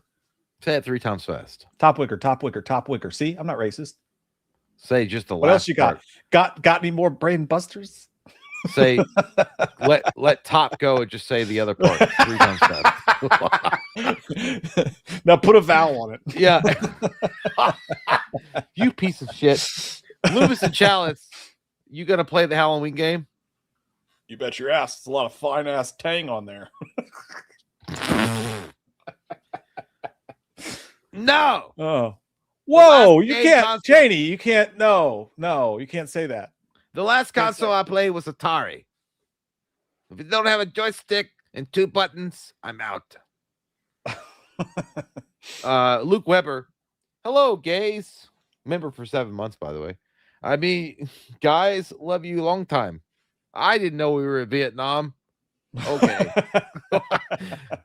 Nash, girl for life. Thoughts about having Chris Hansen on the show? I would love to have him in a heartbeat. I would would love love to talk to that guy. Oh my god, dude. We should try to reach out to Chris Hansen to talk about Robert Pattinson's portrayal of him. And it would make sense because I mean, I know that people will be like, well, why would you reach out to Chris Hansen? But we're a movie channel. We're like upcoming documentary style mockumentary or whatever. It makes sense. I would love to talk to that man. It's about so much. Reach out to him on email. Just reach out to him. I might try it. Who knows? Who knows what'll happen? He'll be like, have a seat. Yeah. I'm like, whoa, no, not that. Not that. Dr. Corn Dogs. Yo, Chalice, please recite the entire alphabet just to keep Loomis here a little longer. I'll start you off. A, B, C, D, E, F, G. H. I had sex with a lady and a man and a transvestite. You say? I was checking their temperature and there was a surprise wrong. And then you're a drunk bitch. I was like, let me take my temperature with that. And then I was gay. Dude, if Loomis was a cop and he pulled over a drunk driver and he was like, no, I want you to do your ABCs. All right? I'm not even trying to trick you. I just want you to start A, B, C, D, E, F, G. But don't sing. You just do the whole thing. just don't sing. And then when they like fucked up, I'm like, you're a drunk bitch. You're so drunk. You're drunk stupid. Anyway, top. Yep. TCM 03 in Friday night. Read that fucker. TCM in Friday the 13th 09 are the best of their franchises. Yeah. I can't. No, what he's saying is TCM 03 and Friday the 13th 09 are the best of their franchises. Wow.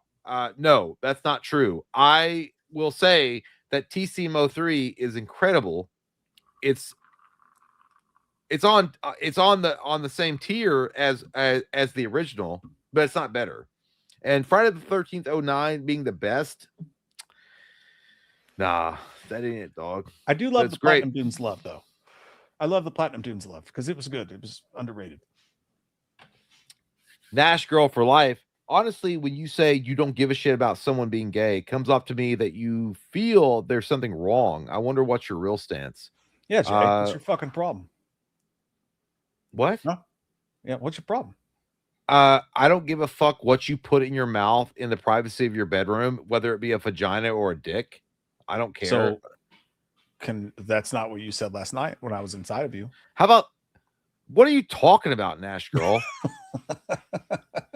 Like, no, I mean, because I don't give a shit. If you're a cool guy or a cool gal, I don't care what you suck on in the night behind closed doors. Okay, I don't care. So when I say I don't give a shit, if you're gay, I mean that. I don't give a fuck. Because I think it's close. Well, no, pretty because if I self-explanatory. meet somebody and they're like, first off, I've met people before and they're strangers, and usually not in the first 15 minutes of conversation, they're like, ah, I loved that movie. That was so great. By the way, I love sucking dick. Nice to meet you. It doesn't come up. I just don't care. I literally don't care what your preference in life is. I think love is love. I will say that I don't care. I am a Christian guy. I believe in the Bible and stuff and Jesus and stuff, but I also don't think that he's judgment. I don't think there's a judgment in my view that he's like striking people down for being in love with people based on sex or gender or whatever. I just because I don't care. I don't care. I literally don't give a shit. I think that in all honesty, like I think it's enough to just like be okay with whatever other people want to do. I don't, you know what I mean? Like, Yeah. I don't think it should be this tribal thing where you have to be like, well, no, I want you to write a 9-page paper about why you love that people are gay. I just think now if someone came to me and they're like, if someone ever came to me and they're like, I really don't like the people are gay, it makes me mad, I would literally be like, why do you give a fuck? Like, who cares? Dude. Like, what are you like? I love policing people's bedrooms, you weirdo. Like, I love people, dude. I love people. I love like interesting people. I don't care about your sexual orientation. I just don't give a shit. I don't care what you like to fucking suck on and what you like to fucking in the privacy of your bedroom. I don't think it's relevant to the conversation that we might be having at that moment. I don't think it's relevant at all to your character as a person. I don't think that you should define yourself as being I like to do this in the privacy of my own bedroom. I don't think that should be a thing. I think that you should just be who you are and let that be the content of the character and not who you fuck behind closed doors. Yeah, and also, and honest to God, like I really think what's crazy about it is like and this is just me. I'm not gay as much as I act like I am and sometimes do gay stuff. But I think the worst thing you can do, like if it were me, I just trying to think about it. If it were me, I think if I was gay, the thing I would be most annoyed with is people pandering to me constantly. Yeah. And like going annoying. over the top and being like, oh my God, I just love that you're gay. I love it and I support and all this. I think if I was gay, I would just want people to treat me normal and joke with me the same way Jay and I joke with each other about sex and other stuff like that. We make a lot of gay jokes and stuff like that. And I've found in my experience that people, like gay people, actually enjoy that we can joke about that stuff. They don't want to be treated like some special little flower. Like we will joke fucking just like we joke about us. Like I don't think they like being fucking pandered down to and talked down to. Like it's the same with black people or people of other colors. We're all part of the same fucking race. God damn, we all can joke at each other. We can all joke at each other and be like, "Hey, that's fucking funny." You know, that's funny. You know, I just don't care. We're all people, man. I don't care what color you are. I don't care what you believe in. I don't care what you want to fuck. I just want to know if you're a good guy or a good gal when I talk to you. That's it. That's it. Yeah. We're 90s kids, man. We grew up in that era where it was like back in those days, it was like people, it might be shocking to hear. I feel like people were more accepting in a lot of ways back then to certain things than they are now. There wasn't so many fucking barriers set. I feel like social media has divided us so fucking much to hate each other for no fucking reason. It's insane. Yeah. You guys have to understand that this has been a fucking pre-programmed fucking show for a long time to make sure that you understand that you're not on opposite ends. The aliens got you. Or you gotta change. No, I'm just saying, like, no, and again, Nash Girl, I'm not even talking about you. Well, I'm not even talking about you. Like, I mean, no, you froze. You froze. Like, okay. I'm not even talking about you, Nash Girl. I'm not trying to make this I'm not attacking you or anything. I'm just saying, like, we're 90s kids, and 90s kids are different. I guess we're the last breed of people that, like, when you grew up in that era, it was like, oh, this person's gay. Okay. That person's black. Okay. That person's Mexican. Okay. I don't give a fuck if you're a good guy and a good girl or good whatever. Whatever, man. I don't care. I just don't care. And this is kind of adjacent. This is kind of opposite of what you were saying, but also you got to understand when you grew up in that time, like all the it wasn't an issue. Like nobody talked about it really. But there was a time before when you literally would have to state that, like, I don't care about that or whatever. Like you would have to be like, it's like it wasn't as accepted openly with everybody. And I think let me put it this way. In the 90s, if you said, I don't give a shit if someone's gay or not, that was literally you supporting the gay community. They're saying, hey, I don't give a shit. I guess maybe, yeah. Like, and I think saying that is just like you're saying when you say I don't give a shit if you're gay, you're not saying, hey, but it's truthful though. But it's truthful. I don't care if you're gay. I don't care. I just don't give a shit about your gayness. I don't care that you love sucking cock or you love eating carpet if you're a girl. I don't give a shit. Or Like both. I just don't care. Like it's not a thought process that happens in my brain when I meet somebody. I'm actually jealous, dude. Like, There's an obvious gay girl that lives in this apartment complex that came out with her dog 2 days ago to meet my dog, my puppy. And she's like, "Oh, I saw you walking around." And she was asking, like, there was never like, "Are you gay?" Because you look gay. I need to make this about you being gay. It was never about that. It was just interaction of two human beings. That's it. She was obviously gay, without a fucking doubt.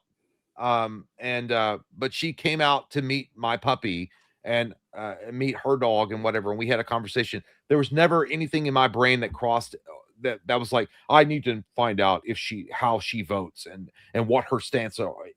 I don't care, dude. Humans are humans. I'll treat you the way you treat me. If you treat me with respect, I'll treat you with respect. If you come being a dickhead, I'll treat you like a dickhead. That's it. But I mean, so as far as you're saying, like, what's my real stance or what's our real stance about someone being gay? I don't care. I just don't give a shit if you're gay or not. I don't care. Love is love. Love who the fuck you want. Life is short, dude. Life is fucking short. Love who the fuck you're gonna love. And just to be honest with you on this topic, like, I think your time is way better spent going after the people who are openly against people being gay. There's a lot of people out there. There's a whole lot of people out there who are saying hateful, awful shit to minorities and gay people. And I think it's such a waste of your time to go to people who clearly do not have hate in their hearts for these people and question them and want them to give you more. Like, you're not giving enough. Why don't you go and fight against the people who are openly hateful against these people rather than attacking normal people and saying they're not doing enough? That's the thing. Like, I think the most important the most important part about a person is who you are as an individual versus like what your bedroom situation is. And again, like if you treat me good, and you're a good person, I'll treat you good too. That's the way that it should be, and that's the way that it always was for a long time. But then social media told us that we had to hate each other because of who you fucked in the bedroom, or whatever, or who you pray to, or your skin color. Anyway, I'm not getting into the whole. It goes really deep. But top dog, strange thing to ask someone. That's OG H1 and H2 versus David Gordon Green's Halloween and Halloween Kills.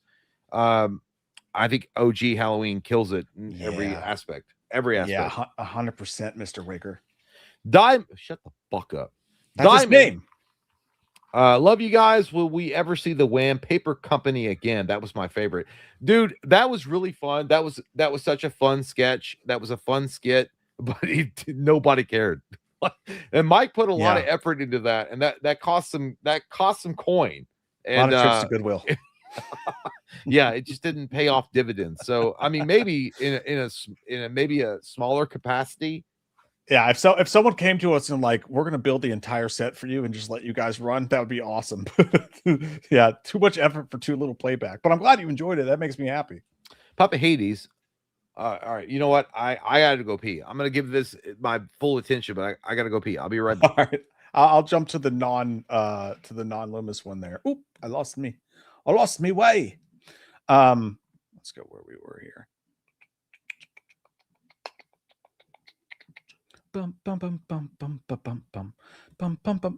Parton says, no, seriously, the trailer's great. It takes place after Returns. Robin Williams is the Riddler. Billy D. Williams is Two-Face, and Brad Dourif is Scarecrow. They do some crazy shit with that stuff, man. I believe you. There's some wild ideas that can come off of it. And I don't hate AI when people are just playing with it and having fun with it. I don't want to see art made with AI, but if someone's making a silly YouTube video, I don't see the problem, you know. K-Rob said, did I miss your thoughts on the Onslaught trailer? I thought the Terminator influence was a bit overdone, especially with Michael Biehn showing up. I didn't know Michael Biehn showed up in that. We had that scheduled to watch tonight. It was literally in there to watch, and we just ran out of time. I wanted to watch it because Adam Wingard doing an action movie. Correct me if I'm wrong. I believe he did The Guest, which rocks shit. So I look forward to watching it, but no, we did miss it, unfortunately. But I love the fact that there's Terminator influence in there for sure. Child of the Corn, good to see you, brother. Movies, sports, wrestling, 80s, 90s, 2000s. Link one form of entertainment with one of the other 3 decades that you feel is the best representation. Use each once. Wow, I like what you've done here, Jim. Movies, 90s, easy. Oh, that sucks though, because wrestling was 100% the best in the 90s. So I want to do both. But if you have to use one for each, I'm still going to go movies in the 90s. Sports, 80s. I'll say sports 80s because everything was just so different then. And it was so fucking badass. And like NBA was like mean as shit. And like it wasn't a bunch of fucking fake ass flopping dumb shit. And wrestling, I guess I'll have to take 2000s for that one, because at least in the early 2000s, I feel like they still had some carryover.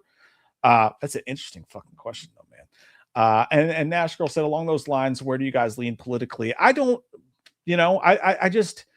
I'm a complete independent. I hate both sides. I think it's a tactic used to put us against each other and make everybody hate each other. And my God, Nash Girl, what the fuck are you doing, dog?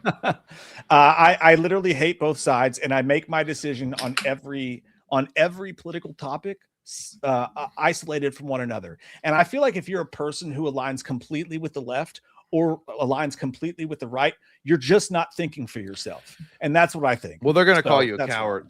That's what they're going to do. Like, ironically, it's so much easier to pick a side because you have all this backup. Everybody hates the independents because you're not running around pleasing people, but that's the truth. Yeah, I'm sorry, Nash Girl. I'm not going to answer that question. I think that's so fucking like, I love you and thank you for the support, but like, I'm not answering that question. That's more just importantly, so the next retarded. one, which is fucking awesome. The next one. By the way, I just want to say, man, like, listen, we're 3 hours, we're 15 minutes over the fucking limit, but goddamn, I love you guys. Thank you guys so much for the support. You guys are awesome. Thank you guys so much for the support. By the way, a question that you missed that's good. That's good. Child of the Corn, movie, sports, wrestling, 80s, 90s, 2000s. Link one form of entertainment with one of the other 3 decades that you feel is the best representation. Use each only once. This is tough because of the 90s and wrestling specifically. Okay, so I would say 80s sports, 90s movies, wrestling, 2000s. You said movies 90s? Yeah, so movie 90s. Yeah. Sports 80s, wrestling 2000s. Love it. That was my answer too. That's a tough one though. And there was the Loomis one from Papa Hadis. So Papa Hadis, Loomis, you son of a gun. What the fuck? You send the goddamn National Guard to my home. In my home bedroom where my wife sleeps, where my children come and play to the toys in my home. You tried to wipe us out. Yeah, I only did that, Papa Hadis, because you have a goddamn PFP of you dragging some poor sod across the desert sun. And you are a dangerous person. And you advocate for Michael. You advocate for stabbing areolas. I don't like that. So I didn't call them to come arrest you. I called them to come investigate you. If you have nothing to hide, Papa Hadis, then you should be fine with opening the door and let them investigate. And Nash Girl said, my apologies to you two, newer here, so these are just questions to understand the culture of the show. I don't appreciate getting attacked in the chat. Oh, I hope you're not getting, and if you are getting attacked in the chat, that sucks. We're not advocating for that at all. All right, no, like, I wasn't even like referencing you necessarily when you ask those questions, but that is a question that comes up quite a bit. About our politics, but I don't think that matters. Like, Mike and I have totally different political views, but I think that we come together on a very simple thing, which is like, I don't care where you come from or what your background is or who you love and who you don't love and your religion. I don't give a shit about that. Your color, none of that stuff matters. So I'm sorry if you're getting attacked in the chat. You shouldn't be getting attacked in the chat. Don't attack her in the chat for show. And please, mods, if that's happening, take care of that. But yeah, no need to apologize. I get it. It's all good. Don't worry about it. And I'll just add this: like, the thing is that the idea of this show is supposed to be It's supposed to be just all coming together and getting outside of all that shit. Yeah. Like, and so I guess that's why it's got such a visceral response. But that being said, we fuck up all the time and get into it. Like, so we fuck up all the time and get into it. And every single time we're like, fuck, we shouldn't have gone there. But we try really hard to just like get away from all that shit and talk about movies and have a good time together. So that's why. And if you're new here, you don't know. Yeah, and you were just asking. Like, I mean, but this isn't a political show. Like, we're not trying to lean it one way or the other. We're just like two random dudes that like movies, and we just talk about movies, and we talk about, you know, comic book stuff or horror stuff and whatever. And usually we try to avoid political discussion, but because politics are so ingrained anyway with everything you talk about, it just comes up. But no hate against you. Like, that was a totally fair question. I don't hate you for I'm not like, literally there's no hate. It's all good. Don't worry about it. You get so much shit from people, it's hard not to be defensive when someone, you know, comes. So that's fair game. Tea drink Gary, and that. So what religion are you though? No. I love Buddhism. No, I've said it before. I'm of Christian faith, but I don't really have a strong stance on I'm not a practicing Christian, I guess you could say, but I would be a Christian. If what, Jay? If what? I'm just kidding. Jesus just said you're okay. You can prove it. A said, I think some of the most badass actors ever are R. Lee Ermey from Full Metal and the Chainsaw remake, L.Q. Jones from Casino, Burt Reynolds, Donald Pleasance, Charles Brosnan, Clint Eastwood, Carl Weathers, Bill Duke. What you are everything you just said was great. Of the old school, like, yeah, you just collected all the Pokemon. We can't even fucking say anything, dude. Like, I respect, like, dude, hey, you just came in and you just named every goddamn greatest fucking actor that you could fucking name and be like, what's yours? Fuck you, dude. I can't. Those are all good. That's a solid list, man. Florida Dan said, just finally watched Scream 7. It was watchable but mid. Love Tatum, but piss poor reveal. I've been avoiding the spoiler party video for 2 months now. You guys should have a follow-up spoiler parties for when a movie releases on streaming. Just an idea. It's hard to do spoiler parties, and we've talked about it, and we stopped doing them because it just alienates half the audience, because if you haven't seen the movie, you can't watch it. So we stopped doing but by the time it comes out on streaming, I mean, people have seen the movie. But also at that point, no one's gonna fucking watch it because they're like, you know, it's not a trending topic. So we're gonna do Scream 7 commentary. Like, that the whole thing is like, I've never seen the movie. Mike's seen it like 2 or 3 times or whatever. And I'm not a Scream fan. Well, I love Scream 1 and 2. I'm not gonna say I'm not a Scream fan, but I'm not a Scream fan of after Scream 2. So, but I actually would be fine with doing like a 20 or 30 minute first part of the stream, just spoiling the movie and talking about it. Yeah, we could do a follow-up talk about it for sure. We missed Austin, who said, I tried ROTC because I saw Major Pain, but quit after the first day when they didn't let me shoot stuff, and an old man tried to make me learn names of jerks in the government. What movies lied to you? I signed up for that shit. I signed up for ROTC, and immediately once I thought about it, was like, oh, I don't want to do that shit. I did the same fucking thing. It seemed like a good idea at the time. What movies lied to me?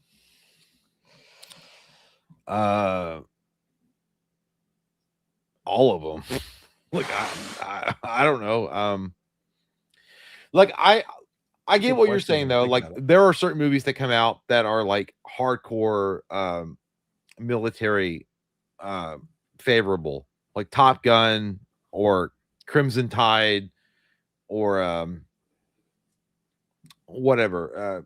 You're like, yeah, that's exactly how it would be, and you're like, no, it's not even close. Yeah, I'm gonna say every single fucking buddy cop movie lied to me, because when I was a kid, that's all I wanted to do was be Mel Gibson. Yeah, dude, that's true. Yeah. No, you're right. No, you're onto something. Like cop movies lied the fuck out, because they're like, oh, if you joined the police force, you can be like John McClane and like just do your shit and be badass and be fucking awesome. And that's not the way it works at all. You're gonna be doing some patrolling and like, you know, like giving tickets out for a long time, and you're like, fuck, this sucks. Dude, I've seen enough body cam footage. Those guys are like you and I. A lot of them. They're on a 12-hour shift. They're making their money. And they're like, I just want to go home. And then they have a motherfucker that's like resisting arrest. And like, God damn it. don't do this because I got to write the paperwork, which is going to add an extra hour and a half to my fucking shift. And please don't do it, because Mike and I work as security guards back in the day. I know it's not being cops or whatever, but back in the day, just doing that shit was annoying. Just like all the checks and balances that you had to do, just doing that.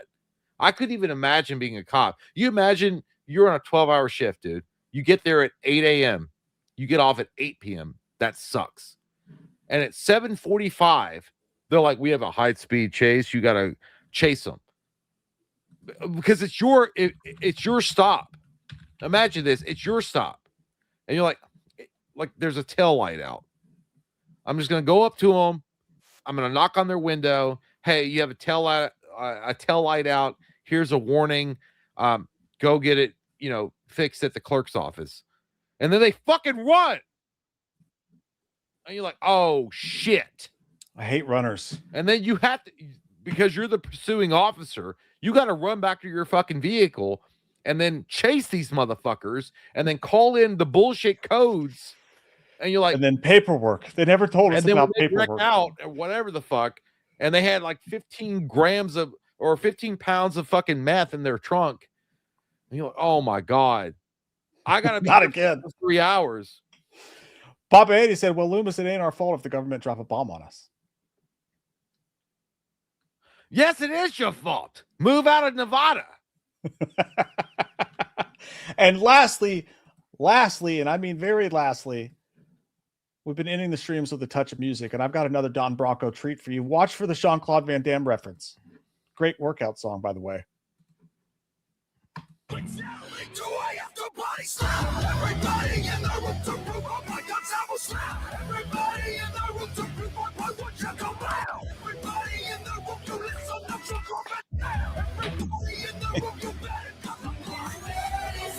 He said Jean-Claude Van Damme.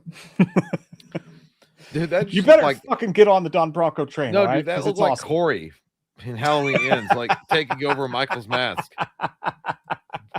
Out of context, out of context. But by the way, I want to close because, of course, we're 25 minutes over. So what the fuck? We'll go an extra 4 minutes to make it an even 30 minutes. I just want to say, Trish, asking those questions, I'm sorry again that you got attacked in the fucking chat. That's terrible. We don't want that at all. But I want to say that I hope that people that come here to this channel, first timers or whatnot, understand that we're not about that business on YouTube. Where they're all trying to be like, I vote this way and this is my view or whatever. I don't give a fuck, dude. I don't care. We're just trying to talk about a movie. Like if a Star Wars movie comes out and it's fucking great, even though it may be aligned with a certain faction that I don't fucking like, I'll give it its flowers, dude. So I don't want, like, I want people to understand that they're all welcome here. You're all welcome. It's all good. Don't worry about it. Don't be a racist bitch. Don't say weird shit in the chat. Don't be dropping slurs and shit. But yeah, we're all good, man. I don't care what your political opinion is. But what I hate the most is like, well, how do you vote? I don't like that shit because I was like, but why do you want to know that? But why do you want to know that? Like, I think that's dumb. I'll leave it on this note. I think the best way to put it is Jay and I are not PC. We're not politically correct. You're never going to get that here. But we love everybody and literally don't have hate in our hearts for any group or minority or anything. And that's our true intention.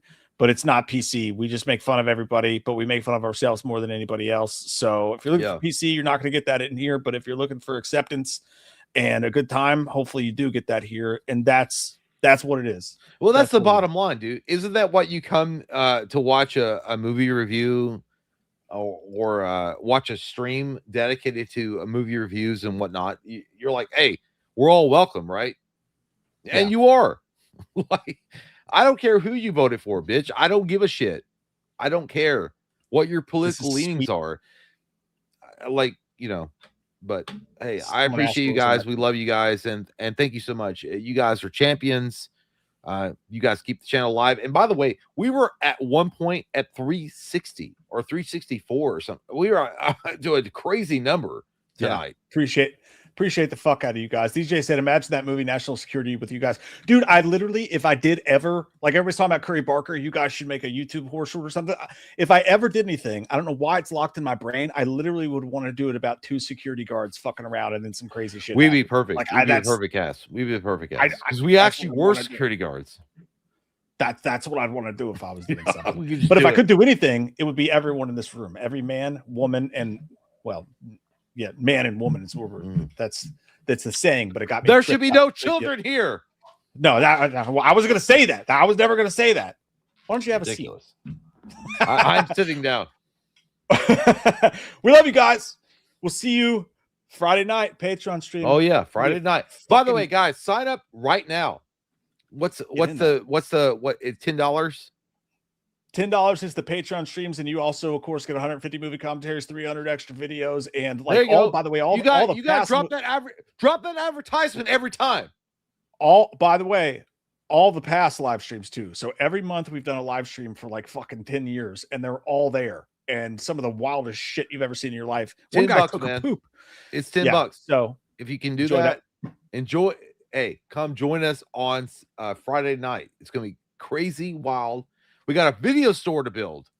We're building a video store, by the way, guys.